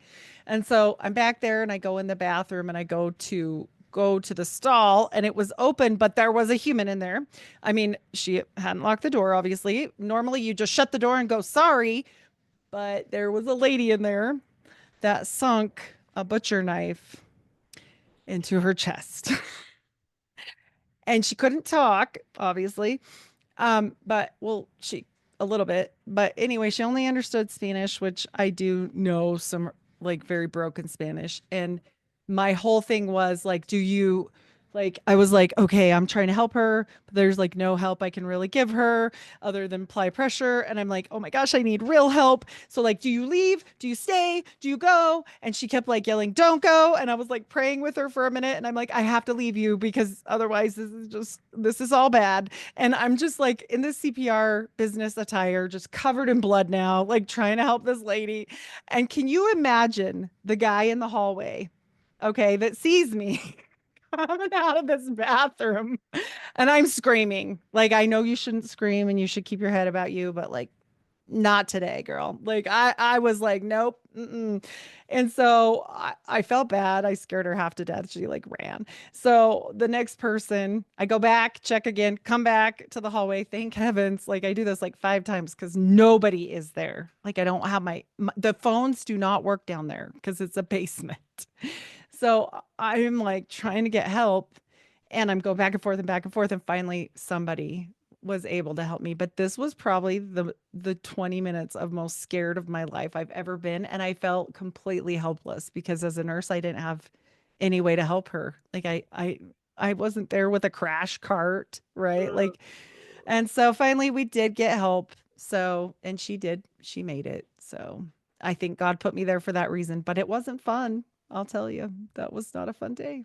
So, yeah, scary story. I'm not there to patch you up. I can cut and rip and go, but don't ask me to do all that stuff. I'm gonna be Oh, not here it for it. Bye.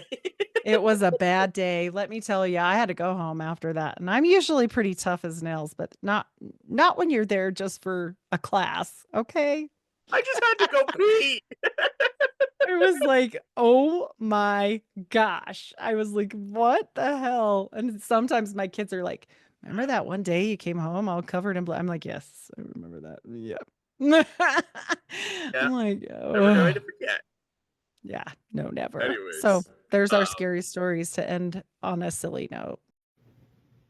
hey guys, hope you've been enjoying the show. Unfortunately, for YouTube censored purposes, I'm going to have to transfer this segment of the show onto exclusive platforms that are only going to be on Spotify and Rumble only. Fun fact about Spotify, you actually help fuel the algorithms every time you look me up, and that also helps me with monetization. Now, I just want to throw in a quick little message before we get back to the main program that I would really like to strive to keeping YouTube ad free. Now, granted, I could monetize, but with lengthy programs already like this, do you really want to sit there for another 20, 30 seconds of ads when you can just get right back into the show? Well, there's a way to support that from me having to do that, and that's going over to my Patreon, where you can customize any amount that you would like to contribute to the show. Preferably, I'd like to keep it at $2, $5, or the max out at $10. For $2, you're basically getting the show for 50 cents a week. Really can't complain. That's $24 for an entire year subscription, plus all the stuff that I throw out there on Instagram. As well, if folks do not know, we have a Printify store where you can now start buying some merch. I am wearing some merch at the moment, and I will read it to you because the camera's kind of crappy at the moment. But it says, "Governments are cigars. It's citizens the ashtrays." But I have other pieces of items that you might be interested in, like mugs, where don't say God is silent when your browser is open, but your Bible is closed. Guaranteed to prompt a conversation with a family member or friend. We have tote bags, we have sippy cups, and yes, we even have plush toys for the kids. So please feel free to contribute to the show so that we can keep this content going. I'm going to be forced to move at the end of March at the moment, so I could really use all the support I can get from you guys so I can keep going and doing the things that I do. Anyways, back to the main program, and thank you for watching.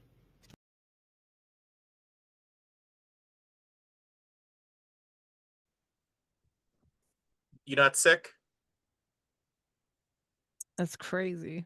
It's not just crazy, Heidi, but you hear what he's saying at the end, like I said? Don't take me 100% for what I say. Pick up the books. He literally, they show you on screen, but that's the one he's referencing. We tell you, Heidi and I said, we dig into some dark stuff. Some stuff we don't mean to even No, find. sometimes no. And like we're just literally like, oh, cool book, whatever. And then you stumble onto one chapter and you're like, God, I'm never gonna see the world the same way again. And I say that with reverence. Mhm. But it's scary. And the biggest thing, I'm gonna throw this in here. Do you know why God said to Abram, I want you to sacrifice Isaac to me. What did you say? Since the time of Adam and Eve, blah, blah, blah. Why? Mm-hmm. Because all these other cultures, Abram, that are around you, they sacrifice their kids to this god, this arched god, right? Mm-hmm. I want to know if you'd be willing and that radical to do that for me with your kid. Because I want to do that with my celestial son someday. Are you worthy? And he goes up there, he's like, God, you said I was gonna, this is my seed. How if I kill him? Are you willing to do it? Don't ask questions. By faith, such and so did this. By faith. Abram did it, and God stopped it and provided the animal sacrifice. God does not want human sacrifice. I wanted Mm-hmm. an animal to intercede until my son could get to that point. But what are these people doing in contrast? They're making it worse and worse and worse that a mom had this before. She has to experience that moment to get reality to sink into her head because people don't have time. They don't want to research. They don't want to know the truth. And this is what I'm saying. Government is becoming a form of codependent Stockholm syndrome. And then when we're calling out the synagogue of Satan, I don't give a crap about. Just repent. I would be happy if you guys repented. I mean, just sincerely stop. Please stop. Because if that's making you and I sick to want to have to grab a barf bag, imagine what that's doing to God, your Father's heart that has nothing unclean in his presence. And when he calls out the synagogue of Satan in Revelation 2:9 and 3:9, folks, this is what he's inferring. And you're calling us anti such and so because you don't know. Well, So, and this isn't like the bad thing is that we've talked about this before. The confusion of the people that were God's people happened, and the real people were spread to the wind. We don't know anything about anybody and where they're from or how, but I will right, tell you, it was actually like a government coup to have that happen. And then they brought them back with specific, like, laws, like specific, with these treaties. And who knows who came back? Like, honestly, like, there's a lot of speculation when we talk about the DNA of certain Jewish groups, right? Like they even say that is not what's the most popular one? The uh Ashkenazi. yes, that they are not actually real to that area, that they're like Russian. That I would is say is a Khazarian is what yeah. would be the best way to define that. Correct. Yeah. Yes. And so, well, that's confusing. And I know that's in a Yes. lot of our heritage, like a lot of people's heritages and whatever. But the thing is like you have to study back. And even though Hitler was cuckoo crazy, I'm not saying he Yes. wasn't, Yes. Yes. okay? 1,000%. But he was looking for something because he knew something. And what was Hitler if not an adept, completely like engulfed occultist, Right. right? Right. And And just to so, throw on to what you're saying there, when they do the Havara Agreement of 1933, this is when the mhm, Zionists were working with the Nazis. They were doing this intentionally so that this Khazarian group could literally go, oh, they're right. You smuggle yourself in like a wolf in sheep's clothing and say, we're one of them, right? mhm. And then you mix with the population, and like I said, Well, wolf in they were sheep's giving clothing. them land. They were Right. like rewarding them. Well, And I right. Well, think and they again, but knew. a certain group. I'm not saying there was a full Yeah, six no, million, but a certain but group was intentionally it was persecuted, create infiltrated. the Yeah, narrative it and the was incentive infiltrated. to Hmm. move so that the baddies could latch on like a parasite, right? What do? You latch on to the Yep. host, and then you do all this. Can like again, somebody in the medical field, you know exactly what I'm talking about, and it does a Hmm. whole number on your body because you didn't Well, know. and why are they all obsessed with genetics? Like, why are Right, they constantly obsessed? Well, I think they know specifically now with all of the genetic infiltration, especially at 23andMe, what exactly Hitler was looking for. I think they right. found it. I think they know. I think there's certain bloodlines. Like, why are they so into like, oh, you don't have kids, but Elon Musk definitely have 27 kids? Like, what? With several Right? women, like this is Yeah, okay. right. Conservatives, this So is okay. I'm not talking about hating a certain people or anything. I don't think Yeah, Brandon's talking about that. no, Like, couldn't care this less. is exposing an evil cabal that infiltrated under a name so that they could be spared, just Right, like what he like said. he says in the video, his words, not mine. His words. And it I'm just sucks bringing because you it up. can't talk about it. You can't talk about it. It's like, Cool. yeah, Because what? That they've trained Christians to be passive. yeah. That Well, God will punish them accordingly when he returns, which he does. Do not get me and wrong. and we're But as not even talking about that. We're not even talking about like, oh, because they killed Jesus, right? We're talking no, about the infiltration of correct. those people. And like that doesn't even matter to me. Like that, I don't even care. That's not my problem. I don't care about their sin, no matter my sin. Like I don't care about any of that. I care about mine, Yeah. like Yep. but no one else, because we aren't the judge or jury or whatever for that. So we don't have to worry about that. But honestly, we do have to watch what they're doing. We Right. do. Right. And again, who claim they are, but they are not. They are of the synagogue of Satan. That's Right. God to John, not me. So if you got a problem Hmm. with God, what Heidi and I are emphasizing, we care about your eternal souls. And as you said before, I'm not going to the full on DN, and I'm not going to say his name. No.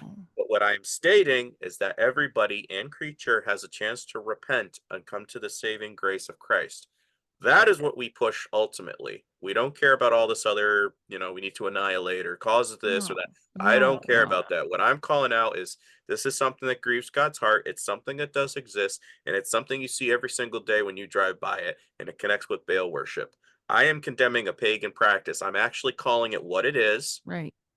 because we always say it's pagan. This is the kind of stuff we're talking about when we're going into the deep dive dark stuff. So, not any further And we're ado. not talking like and actually, I think, everyone's been infiltrated at this. I mean, there's very few people that don't have this in their bloodline, according Somewhere. to like 23andMe or whatever. But I mean, even the ones that don't, I mean, I don't, because Mormons are just like the Nazis, to be honest. Like, I mean, it's the truth. They had a one drop rule.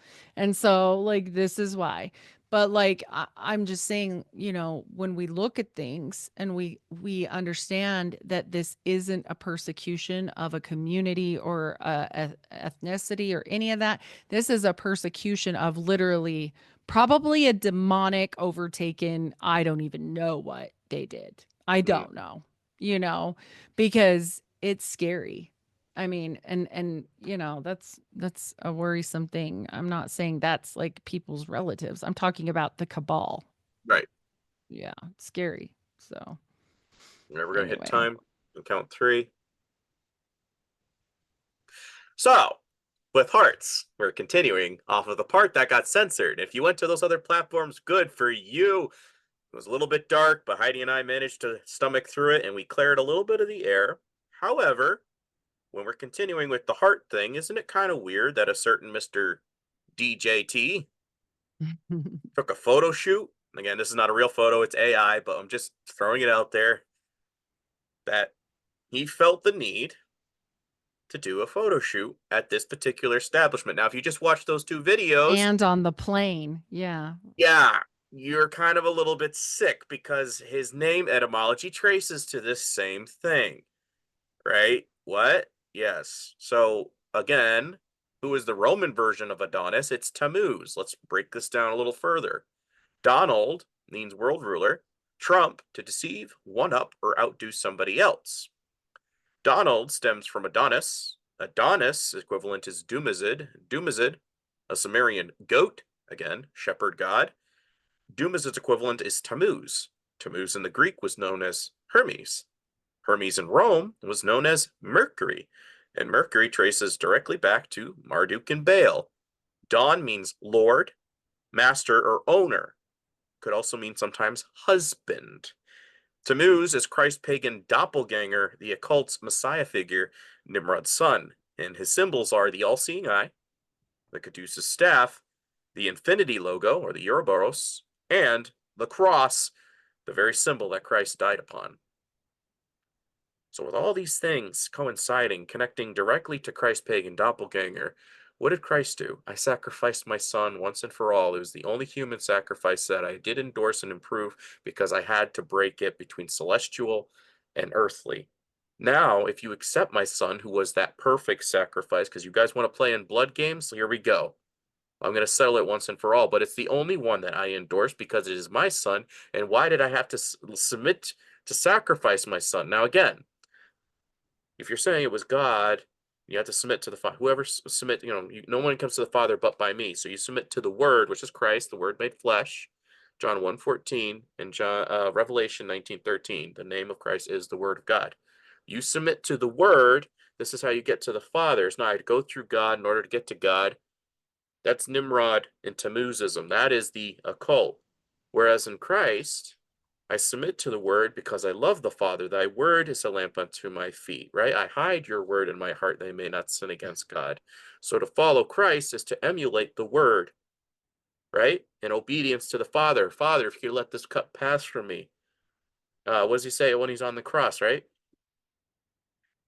Yep. My Father, hast thou forsaken me? Is he talking to himself? No, there's a genuine relationship. Again, what did he say? I could literally, I'm paraphrasing, I could snap my fingers and an army of 80,000 angels would come down, a couple of legions of angels, and they'd come and save me. Mhm. So God the Father's now sitting there and he's watching his literal son going upon a cross, and he's putting it on there, and he's over here, they're putting a nail through his wrist. Do you want us to go down? No. They're whipping his back. Do you want us to go down? No. They're putting crown of thorns into his skull. You sure? No. I made a commitment. I made the promise. This marriage has to go through, and anybody who accepts it has the chance to come up here. But they have to submit to the word, which is my son. If I go down there now, I'm betraying everything I've ever said. God does not betray his word. He so loved the world, he gave his only begotten Son, the Word, that whosoever believeth in him should not perish but have everlasting life. Through that word, which is made alive through Christ, who was resurrected, right? In contrast, reincarnation, rebirth, find that inner light of God within yourself. Totally diametrically opposed religions, but one's a faith. I submit, not knowing, not understanding. The other one's saying, I'll figure it out on my own. Thanks. Mhm. Big differences, big differences. So again, Valentine's, is it really love or is it lust? Is it perverted like a whore? It's fake love. It's not real. Whereas in marriage, I want to get to know you better. Intimacy. I want to see into me intimacy. I want to see into Mhm. you. I want to understand who you are as an individual. It's not just lust, like you were saying earlier. Don't Yeah. pervert it. Relish it, cherish it. So, again, if we've edited it, you're getting a nice condensed version on YouTube. If you watch the other stuff, you're probably crying your eyes I out I now. have one more comment on the meat before we change out in this whole lab grown business. How do Yeah. we know? How do we know where that comes from? That freaks me out.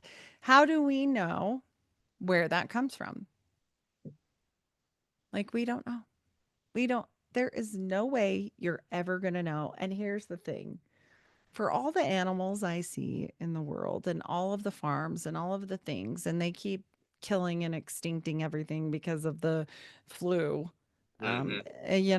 and you look at that and you go, for the amount of food that we just throw away, not even eat, okay, throw away, it concerns me.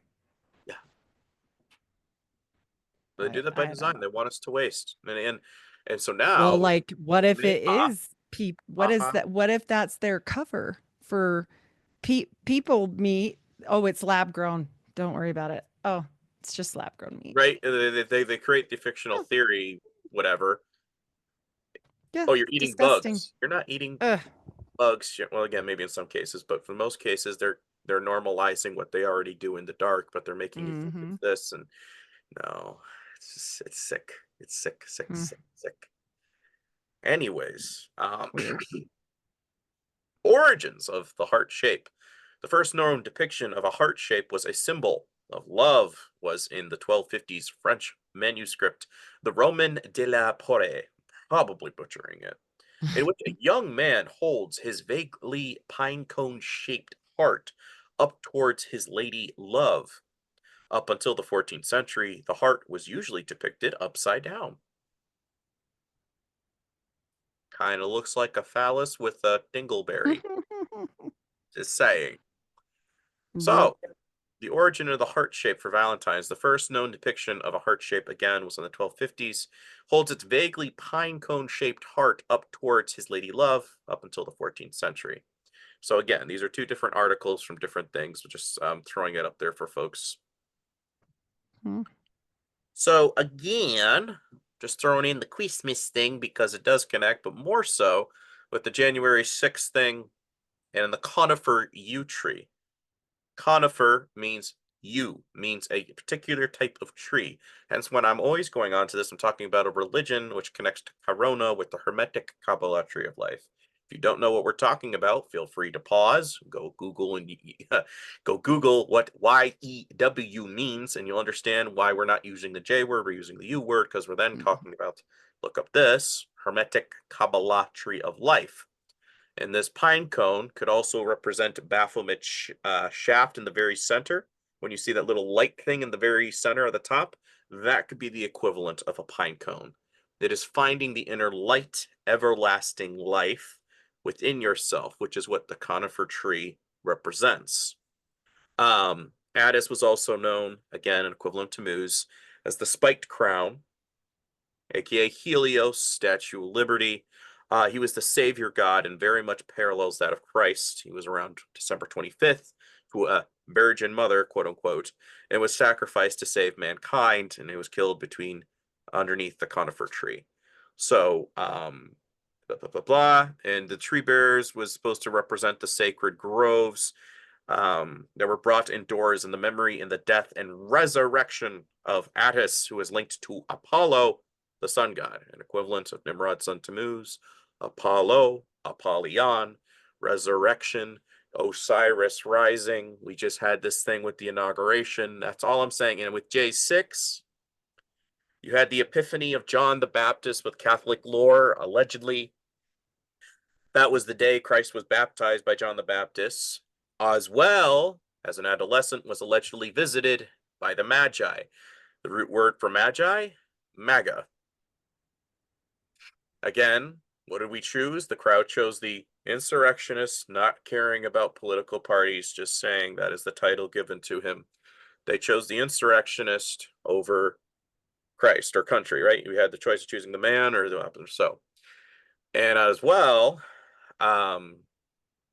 just like with Christ, you have Pilate who's standing there going, what is truth? Well, the embodiment of truth was standing right before him and he couldn't see it.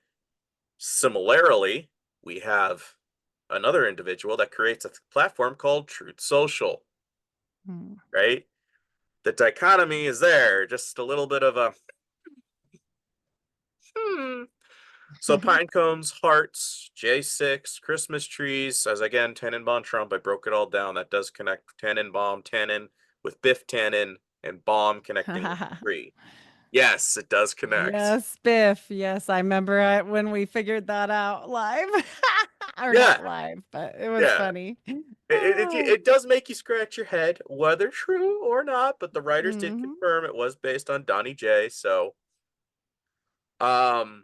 pine cones are symbolic in that they were the life cycle of a pine tree, and conversely, when new life begins. So think of it as the seed of life, which I'm so glad we did the Cabbage Patch Babies thing, because I've heard Right. other theories based off the Cabbage Patch thing and the orphan trains, and I'm like, you guys are going into nutsy cuckoo land. Whereas if you look into occult, regeneration, reincarnation, create our own gods, that makes a little bit more, okay, we're a little bit more grounded now, because it did happen, but it's not in, oh, we're just missing 1,000 years and some kooky off the rails to go in line with what we were speaking of in that topic.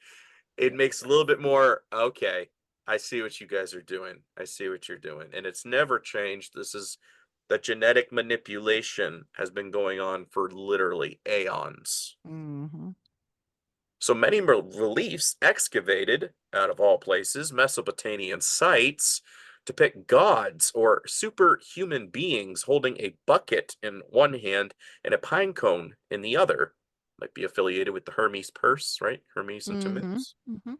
It is clear that the pine cone was dipped into the bucket and was used to sprinkle a substance, sometimes blood. Wonder where that was inspired off of, right? Mm. as in this depiction of Tammuz, a winged Babylonian deity of dream known and associated with regeneration. And ironically, he doesn't look that far off from a fish god we read about in the Bible known as Mhm. Dagon. Yeah. And that hat looks awfully similar to a pagan cap that a Mm. pope wears. And occasionally that hat has the star of Remphan on it. Mm. Alchemy, how to become your own god, seed of life. Fire, air, earth, water, and you want to Mm. achieve the ether, the star, right? How to unlock that, ascend to like gods, ABK the angels. This is what they believe. That's exactly what Mormons believe, by the way. Yes, star seed. Exactly. Mm. When they do Apophis They wormwood, don't do star seed, but they do everything else. a Yeah. variation thereof. But that's what I'm saying. They give everybody a little bit of piece of a nugget. So when they do Project Bluebeam after Wormwood, I highly Hmm. suspect they're going to be like, Hmm. "Oh, look, we almost had the second Big Bang, and well, that didn't kill us. So, oh, look, aliens. Oh, what do you have to say for us? We're going to help you Wow. ascend this time." You know what I'm He saying? he already said. I think it's interesting that he chose RFK to be with him in his whole, gang of guys there. And I'm not anti-Trump. I'm waiting to see the fruits of his labor. I'm just a watcher. I'm a Yeah, watcher because I'm called to watch. yeah. But here's the thing. I'm telling you guys, like it's weird they did this staged McDonald's photo on the plane. RFK is not eating McDonald's. Get out of here with that. He's ripped. He's like freaking shredded at however old he is. But also, he chose him for a specific reason. And he did say this. He said, one of the first things I'm going to do is declassify JFK this time. And I'm telling you guys, it's not just Project Bluebeam. It's Project Blue in general, Blue Gemini, Blue Beam, it's a whole file. It's just called Project Blue, which I ran into because I'm deep diving some weird stuff right now. I didn't even mean to find all this weird stuff, but they specifically talk about aliens and that JFK was going to hand over this file to the Right. Russians to work on going to the space together, and that's what got him partially killed. That and multiple other things with the CIA. But honestly, you guys, mark our words. I hope it's already out by the time this comes out, because then it will be funny to be like, yep, and like we said, because we're doing this on inauguration day. And so I just think it's funny that, he said that, because you have to understand they talk about the eighth dimension, they talk about interdimensional people. And I do believe in that. I 100%, not people, but yeah, Beings. interdimensional. Yeah, things. Which Yep. again, Crowley kind of Oh, illustrated. Crowley. Yep. Crowley's right. He is not off the mark. He's just a wacko, right? He's just so weird that nobody wants to. I mean, the weird dark people want to hear him, but Crowley also talked about Joseph Smith and that he was a moon child and that he really looked up to him. Like, that's weird. Like, what? Yeah. Why does it all connect? Yeah. It's every friggin' time. The Mormons are always there. Folks, I'm telling you, Oh, no. this is what I ask a lot of New Agers. I'm like, okay, so if you're doing this, but then this guy who's nicknamed the Beast is doing yoga, Mhm. is doing Kabbalah, is doing this, is endorsing a Joseph Smith-like character, has done the Emerald Tablets. Is there a certain point where you go, wait, I'm doing the same thing as the baddies believe? Yeah, bye. Mhm. Mhm. And in contrast, the Bible says don't do all of this star worship stuff, idolatry, Mhm. idolatry. But more so, do you see this? Wow.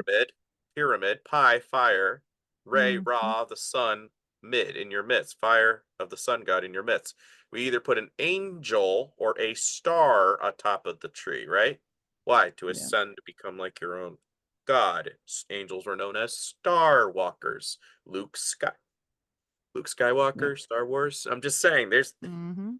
Oh, This is Star what we're Wars talking is a about in lot of Jeremiah fun. 10:1-5, and it condemns star worship and grows into Ashtaroth and Baal being brought into your living rooms, because this is what they were doing. As I just read with the thing with Addis, I didn't have to go through all that because I've gone with that with you in more than enough times. Mhm. But again, I'm going to be cycling this with several other hosts, so don't freak out, folks. If you didn't hear it here, I have several other shows where I do cover it because I am the guy.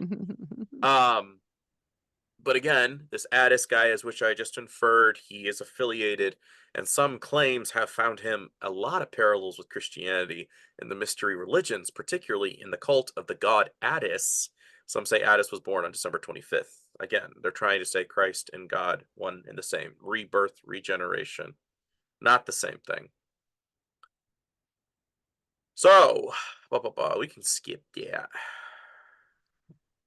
Like I was saying with the spiked crown guy, Helios, all-seeing eye. This all connects because why am I connecting this thing to the hearts? Where like you're getting off the thing with Valentine's? No. In contrast, in Egyptian lore, your heart was in here and your mind was in here, right? Mm. They inverted it, but the heart and the mind are the same thing according to them. Because what does Christ say? Where your treasure is, there will your heart be also, right? Just saying, the more I keep reading the Bible, the more I'm hearing the laments of the prophets. They speak of the heart and mind constantly. And this is what the occult is doing. Find that third eye, your mind, right? Your heart knows best. Does it? The heart is deceitful, wicked, right? Because you always want to second guess. You want to challenge what is the status quo of the submission to God's word. So whether it's Sol Invictus or Helios east to west, which is a phrase, Helios east to west, you'll find it several times affiliated with Trump, connecting the West to the Catholic Church. I'm just finding it all very ironic. Sol Invictus, which we were just covering with the portals. I covered that in Tandem about Trump. But what was the day that you said they ended it? Was January 5th? I think it was the 6th. Was it the 6th or the 5th? I'm not. Because if it ended on the 100%. 6th, I'm gonna laugh my butt off. It was the 5th. I'm kind of like, okay, just the day before. Maybe there's something I there. think it was the 6th. Oh, I'm like, great. I'm Look gonna into check it, it while you go. folks. Yep. Look into it. We're gonna get Heidi to fact check. Yes. But this is the prize. So you see the pine cone on top of the Caduceus staff, the medical symbol we all suffered through during 2020. The staff of Bacchus has the pine cone. The Pope has this. And they also have a pine cone water fountain in the Vatican. Notice the CBS, Kesha. I mean, again, when they're covering their eye, that's known as the Fustian bargain eye, where you sell a little piece of yourself so you can get something in exchange with the demon. And yes, Brave New World author Aldous Huxley was the brother of transhumanist, as we covered before, Julian Huxley. So again, folks, yes, your eye ascending, this all connects to one thing: your iPhone, Empire Iron and Clay, whether they put a digital thing in here and your card, put it into you, right? It's No, all it is like the number 5 stock holding of the Mormon Church, by the way. It is January 5th. Yeah. it was 5th. Okay, so just the day before though. Just the day before. And again, that's the 5th for them, but if you're going by like the cycle, Right. technically it's daytime for somewhere else. Just saying. And again, Helios east to west. So if it's nighttime over there, it's morning for us. So it's the J6. It's in the morning for another part of the country. What part? Probably be the West, where we're having what? Within only 19 days of that? An inauguration. During what? The planets aligning, which is a very rare event. And the only thing that was missing was Mercury, which comes on the next day. Mercury connects with Hermes and Tammuz and Trump. Just saying. Kind of weird. Kind of weird. So the parents, again, just to confirm, of Dumazid, or the equivalent of Tammuz, is Ishtar, where we get the root word for Istar from, right? He was a goat shepherd god, and a Greek equivalent is Adonis. It's not, again, I'm showing you guys can look this up. It's not some guy spitballing some random thing. I roll. I thought I was kind of smoking something, but you're weird. This is stuff you can confirm, because what does Christ say in Matthew? He's going to separate sheep from goats, right? Mhm. He's the good shepherd in contrast. Again, just showing this for folks. When I'm talking about pine cones, this is what I was inferring. That's the cosmic egg, the seed of life. That I would even go as far to say is technically transhumanism. The pentagram is connected with time travel. So if we had Solve, which is to bring something from another realm, like you just said, the eighth realm, that's why 8 is so Yeah. important. Well, Mhm. that was 9/11. Solve, to bring in about the spirit, the coronation, the aura of the former dead slain. And the other one, Coagula, blood clot, which we had Mhm. exactly 19 years later. 1 plus 9, X. Mhm. I wonder who that represented. Well, an X is the name for the files on the aliens in the secret UFO NASA project. This is CIA FOIA docs, you guys. I didn't make this up. So that's why we call it the X files, all that things. But Mm. I do find it curious that Elon renamed everything X. I Yeah, the kid mean, he calls on stage was X, and Trump was saying, "Oh, look, he brought X with him." I'm like, mhm. and Baphomet X is what he's known by. When he wore his Halloween thing, I was actually surprised because he Mhm. almost wore this outfit for his profile picture for 2 years. So weird. Baphomet X, the devil's champion, and it has the goat head on it and an upside down cross on the rear. Mhm. So Well, check out his mom. She's freaking terrifying. Like, she if you does have a any lot of question, transhumanism yeah, modeling photos. she's scary. That's all I know. Yeah. And his nanny, and I buy it. When they were moving from Africa to Canada, she said she was procured to be the nanny. And she asked one of the people in the group, it was Imelda, the mother of a guy called Phoenix, don't know who that is, but this Mhm. is her exact story. And she said, I asked to see the Antichrist. She says, no, but he'll introduce the mark. And the man who walks on stage, that'll be the Antichrist. So here's the thing, you look up Mm, Bitcoin. And again, folks, do a Google. I'm not joking. You find on the bottom right-hand corner, it's 666. mm, Now, is it beast system right now? No. But when you get a cashless society and that's your only option and you can't get anything online or go to a bank without digital, yeah, you're now in mhm, the beast system. And that's where when you capitulate, oh crap.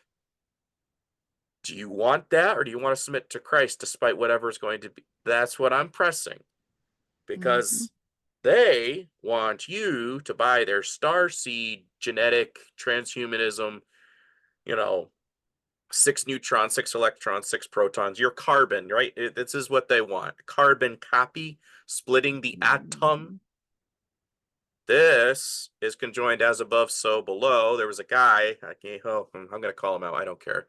There was a guy at a recent game night I was doing, Heidi.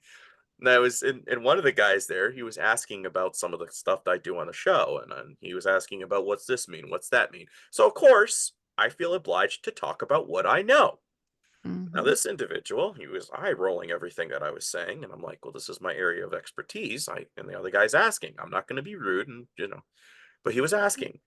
And eventually I said, well, you're familiar with the term as above, so below. No, I'm not. Are you mm. familiar at least with the Baphomet? The what? No. Yeah, boy. And ironically enough, he's big into politics and Trump and all this Ben Shapiro crap. And I'm like, well, this is why. This is what you cling to, and you don't really know about what's going on in the dark. So, of course, I sound nutsy cuckoo because you don't know what your enemy is. And if you don't know what your enemy is, I truly have to question if you're filled with the Holy Spirit. Yeah, I just said that because what does it say in Acts? Were you baptized in repentance or in the Holy Spirit? What's the difference? Well, John's was a baptism of repentance. Holy Spirit is giving you discernment, which again, break down the word discernment. Dis, set apart, like a saint. Cern, Cernonus, the horned one. Cern, which is the logo of 666. Ment, where we get the word mental, mind. Latin, Oxford Dictionary, for somebody who gets all paranoid. Discernment means set apart the horned one from your mind. This guy, Hermes, the equivalent of Nimrod's son Tammuz that preaches this transhumanism, the father of all perfection is here. your God? Yeah. And I figured out the 3 philosophies of mankind, how to achieve your own immortality without God, because we harnessed his technology of fire, air, water, earth. So if you don't know what your enemy believes, as we were saying in the beginning, you're going to fall prey to the great deception. And you know what he did? I roll, well, I'm going to leave now. I can't take this anymore. So you run from a fight, or when you are being confronted with knowledge, which Hosea 4:6, right? The people are destroyed for a lack of knowledge. Because you rejected knowledge, I will reject you from being my high priest, and also forget your children. I'm just saying, it grieves my heart, Heidi, because this is the thing. When you get up there, I think of the Cinderella thing, right? I always think of particularly the was it Roger and Hammerstein when they did the Cinderella with Whitney Houston and what's her face? Mm. I don't know Came this. out in the 90s. For a kid, it's inspirational. You can watch it on Disney Plus if you have that. But it made me chuckle because at the very end, they're all going, "Oh, Cinderella, we're so sorry," as they're trying to climb the gates and they're shaking it as she's getting all these, wonderful accolades from being married to the prince now. And that's kind of how I see "Depart from me, I never knew you" as you close the door, because you had the chance. But your Mhm. pride was in the way, and you put things as obstacles, substitutes before God. You didn't want to acknowledge what someone was laying on their hearts. And this is what the prophets were doing. Again, talking about a holiday, but people don't want to know about it. And again, I'm referring to the Emerald Tablets. That's what I'm referring to. Father all perfection, we can skip that. So, what we know on Valentine's Day was celebrated by ancient pagans after the midwinter festival of Imbolc. The the Gallianalia festival was dedicated to Minerva. Isn't that owl Mm. thing from Yeah. Bohemian Grove? And we also see in Washington, D.C., Mhm. Roman goddess of wisdom, trade, and recognizing the that being single is better than staying with a dead end guy. Modern equivalent, Taylor Swift, sing your heart out. The worst of the winter has passed, and women no longer needed to rely on a man as a source of life-saving body heat at night. Mothers and daughters would gather their boyfriends' animal pelts, set them on fire, and feast on winter squashes and root vegetables until the fires burned out. Thanks to the writings of Catullus and other Latin poets of the Roman Republic, we know that women would celebrate Gallenalia. Now, again, Minerva was affiliated with trade. Interesting enough, that is the Caduceus staff symbol. Affiliated with who? Hermes, allegedly the god of trade, and that is equivalent of Nimrod's son Tammuz. What fell on 9/11? World Trade Centers, and this symbol is Baphomet's manhood. Mm. So it should behoove us to learn a phrase of "as above, so below," and not just be like, "That's just what does it mean? What are they pushing? Where are they going with that?" Because if we're going to be in the Great Deception, shouldn't we know what their origins and end game is? Try. Definitely. So the caduceus is the traditional symbol of Hermes and features 2 snakes winding around an often winged staff. It is often used as the symbol of medicine, usually in the United States, despite its ancient and consistent association with trade, liars, thieves, eloquence, negotiation, alchemy, and wisdom. Negotiation? Art of the deal? Art of the steal? And what did he just do? He just negotiated peace again in the Middle East? Mhm. Just saying, Yep. just saying. So yeah, this is the baby Tammuz in which I was inferring, but I just noticed it was ironic with the wings Hmm. carrying a caduceus staff, Hermes Thoth, where we get thought from, right? You can lay the chakra on top of this. This is what you'll find. Like I said before, Mars was at the very bottom. If you line this with the statue in Nebuchadnezzar's dream, golden era of Babel, or Christmas tree, you can find a star at the top. It's the same thing. Mhm. They want to go back to the golden era of Babel where they knew how to do this. They still do, but I think honestly they're trying to perfect it to the point where it's common knowledge and everybody can celebrate them. They don't have to hide in the dark anymore, but it needs to be consensual. Hence why they're intentionally grafting the Mandela effect, because they want everybody to second guess everything. So when they make this choice to join the Mark of the Beast system, you are making a conscious choice. Whether you're deceived or not, you are making a conscious choice to come to this side and to be a Mm. vessel. It's kind of scary, but yes, that's when people are asking me, this is what I'm telling you, is it's very important for them to have consent. Janus, the god of duality, which we had in January, right before we get into Febua. Hermaphrodite, Hermes, Mount Hermon. Could be something there. And this is tattooed on Russell Brand's, is it his left arm, I believe? And he has the chakras tattooed on his right. He's converted. No, he hasn't. Because if you're that rich and you've dated a former Rothschild before you went into being an influencer, you don't have money to get rid of these things, Mm. which I'm sure somebody in the medical profession, you would know that somebody that rich could probably afford to get them off some way, shape, or form, right? Oh yeah, yeah. Okay. You can laser. Mm-hmm. Anti-laser, remove whatever.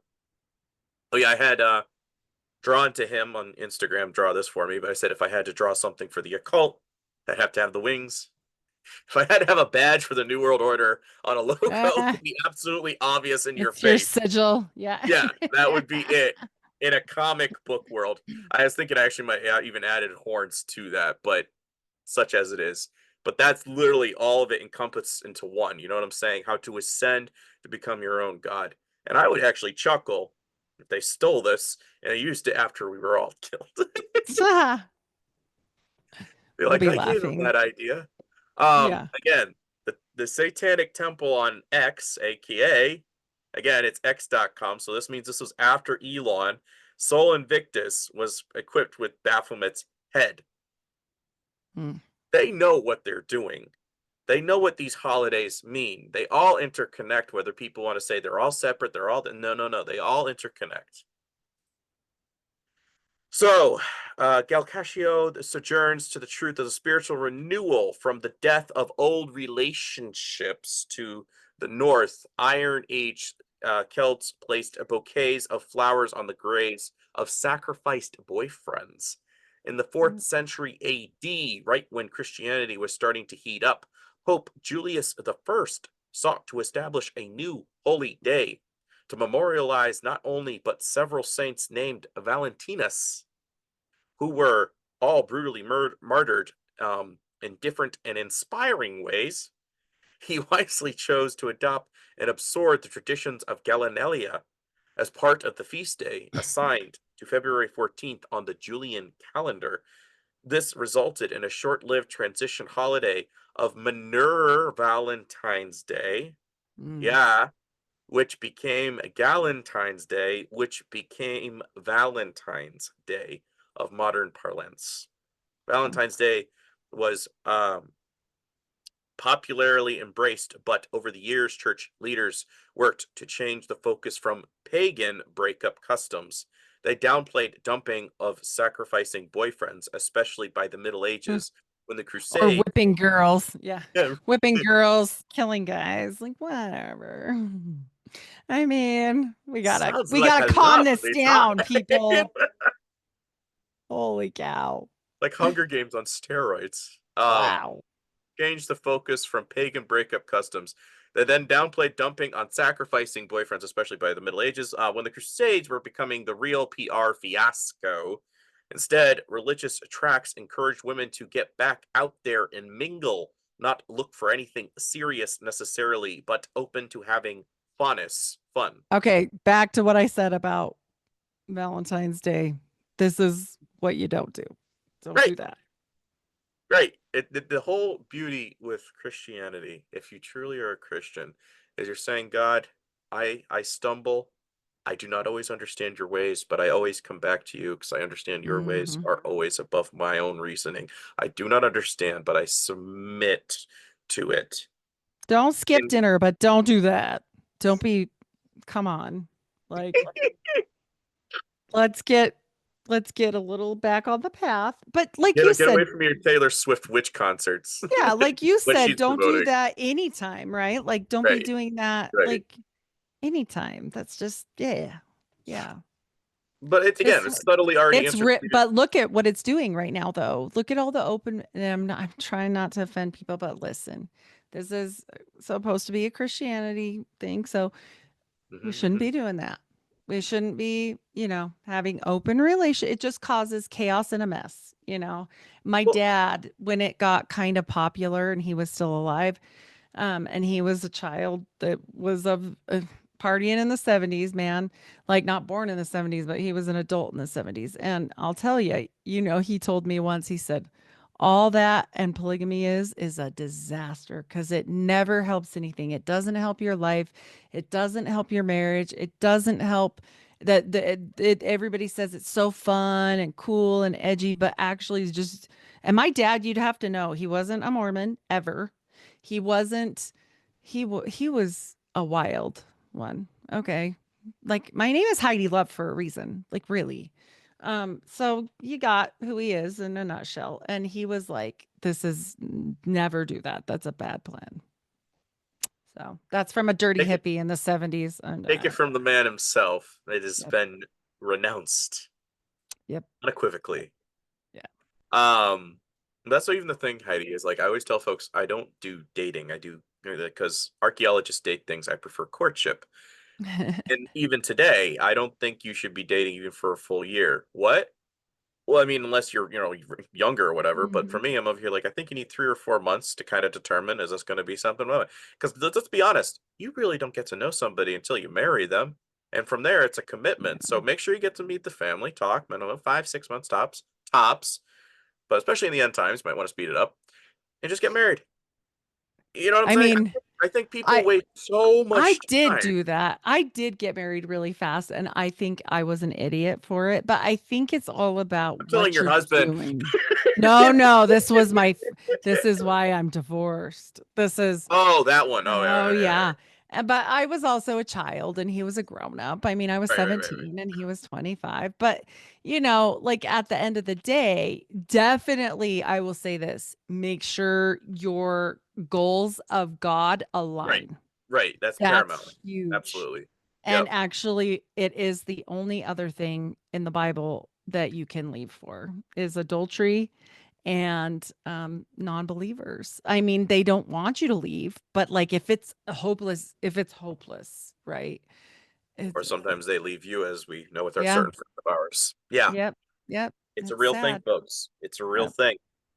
yep.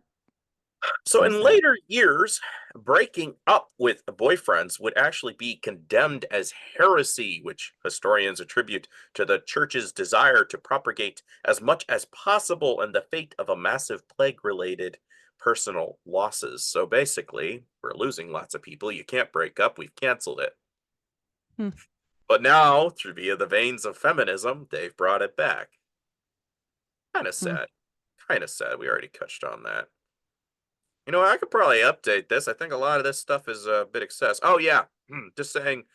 So pineal glands. When I'm saying when they thought their hearts were in their heads, this Mm-hmm. is very much the symbol that they're always talking about. And yes, again, I'm showing the gesture because when you see it, I want you to know what it is, not as in I am endorsing it, or you screenshot that and then you go all over the place like a certain guy.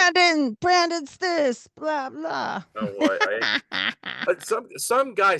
I sent you the link, right? Where he's like, "You Yeah. mess up that this is you." I'm like, one, you could talk to any host. I will again, whether it ends up being an audio or whatever. I always make sure my face is seen. I do not want someone to Mm-hmm. think I hide in shadows. No, I show my face if I'm doing the so message the host. Secondly, I never just say my first name and never my last. Mm-mm. That's not Nope. the way a Christian's supposed to be. You can Yep. find me. Third, I'm broke. If I was controlled, I quit because there's no money in this. Lee Harvey Oswald was broke too, but yeah.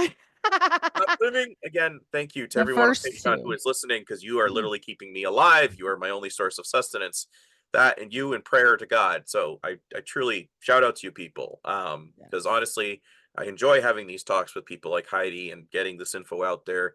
Because it's not possible without you, PBS. Well, Whatever. and it's so important, even though Brandon could do, I mean, Brandon's a one-man show. He can do this and do shows without a person. But here's the thing. We as Christians have to sharpen each other's blades. And there's things sometimes that I feel like I'm supposed to tell him or whatever. And we went through that in the pre-show and we're like, oh my gosh, this and this. And he's like, what? Like a lot of times I blow, and I think it's pretty impressive because Brandon doesn't get blown out of the water very easily. And when I tell him certain things, he's like, what? And I love those moments because I'm like, and guess what? It gets Yes, worse. it's so weird. But like he helps me the same way. So, these are things we have to know. We should start Yeah. our own show called Truth or Dare. I'm serious. I Like could top truth you with something even darker. man, right? All Sheesh. right, this is the final slide. And again, it's in the Bible. As I've said to folks before, I often have the Elijah spirit, the warrior spirit, where I don't give a crap anymore. I'm going to troll the prophets of Baal. We have the right and authority to laugh and mock them because they are mocking God. So I'm going to mock your rituals. And what Yeah. the other aspect that I have is the lamenting heart of Jeremiah is that you're begging for a city to repent, to turn from their wayward ways, and they refuse. They lock you in the well, and you look to God saying, I don't get it. Why? Why? I don't get it. And what does he write? Well, the heart is deceitfully wicked above all things. And again, thinking in the Egyptian mindset of how they equated things, your mind, it can lead away, and desperately wicked. Who can know it? I, the Lord, search the mind and try the heart to give every man according to his ways and according to the fruit of his doings. Jeremiah 17:9 through 10. And that's exactly what I said about the one person that I get accused of hating. I don't hate him. I just want to see the fruits of his Yes. labors. That's all. Yes. And again, So, you'll know them by their fruits. And again, what mhm. does he say? Try the heart to give every man according to his ways. Your actions determine. It's not lip service. These people honor me with their lips, but their hearts are far from me. I'm not looking Mhm. for that. I'm not looking for excuses of God knows my heart. I'm not looking for that. I'm Mhm. looking for submission. I'm looking for action. It's because I want to see the character. So when you love, think of it this way: as I'm sacrificing what I know is bad, but I'm doing it because my father, he loves me. He doesn't want bad things for me. He wants me to walk the straight and the narrow. Is it going to be easy? No, but it's well worth it in the end. So I'm going to update Yes. that for next time. I do apologize. That was about a year ago. I had a lot more other stuff, but I think people got a rough gist, again, showing how all holidays interconnect That's and a right. lot of baddie little things that you need to start trimming off of your tree. Or changing. Trim it, change it, Yeah. dedicate it to God. Start if you're going to go out on Valentine's Day as a couple, then start it with a prayer. Yeah. Start it with the things you can do to change the power and the energy because that's what they're after. Yeah, or be an example what to do Mhm. contrary to things of this world. Yes. Yes. Yep. And he's Jeremiah and I'm Micaiah and Micaiah died in a in a jail cell because he told the truth. And me and my fat mouth, that'd just be my luck. But and I've always related to that story. I'm like, I could see it. Yep, because I always brought bad news because people don't want to hear that. People don't want to hear that. I'm not saying there is bad news right now. I'm not saying Trump is anything right now. I just want to know. I want to see. But I will tell you guys this. There's no billionaire that I've ever known or seen in any history book or otherwise that is benevolent. Mm. He says we won't be able to be that way. Now, is he a better choice? I cannot argue that the last 4 years have been Monetarily. awful. Okay. I'm not saying that. I want groceries to go down. I have a lot of kids, okay? There's a lot of things that I think he does well. But I also feel this weird agenda that they're pushing through him, and if he doesn't know, then I mean, that's just amazing. But, It'd you be know, astounding ignorance at this point.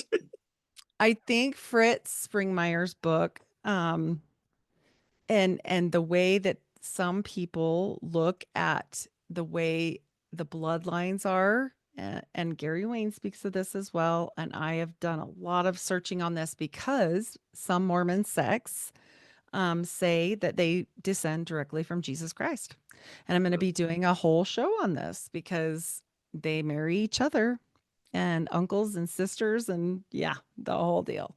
And so when we look at things like this, it can't just all come from nonsense. Like this came from a very strict teaching. And when we talk about anything, I promise you it will go back to light path, dark path, Luciferian type, Babylonian schools, period.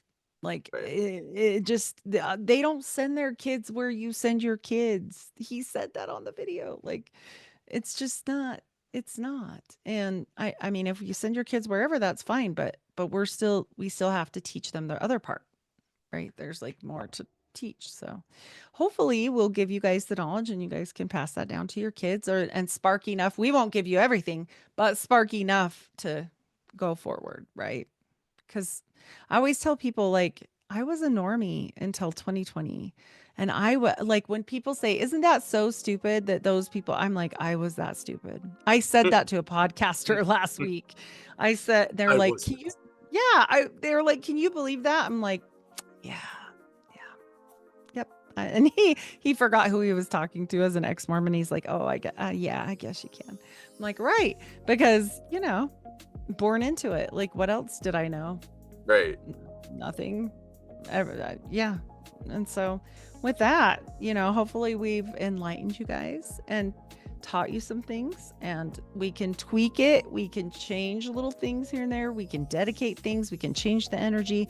Because ultimately, that is what they're after, is that energy harness, loosh, grab, weird stuff. So, yeah. That's all we're trying to do is wake you up because we're getting close to that time, folks. And Heidi and I want to go to a marriage feast. We don't care about political parties, so.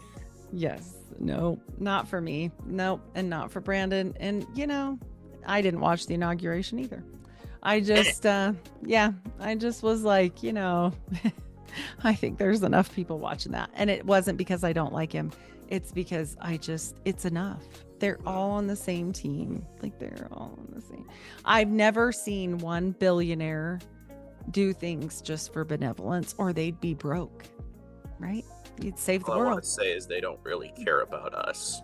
No, not really. So with that, we will just say we're hanging in there. I hope you guys are hanging in there. Please don't think we hate anybody, especially I'm not an anti-Semite. I'm sure Brandon's not an anti-Semite.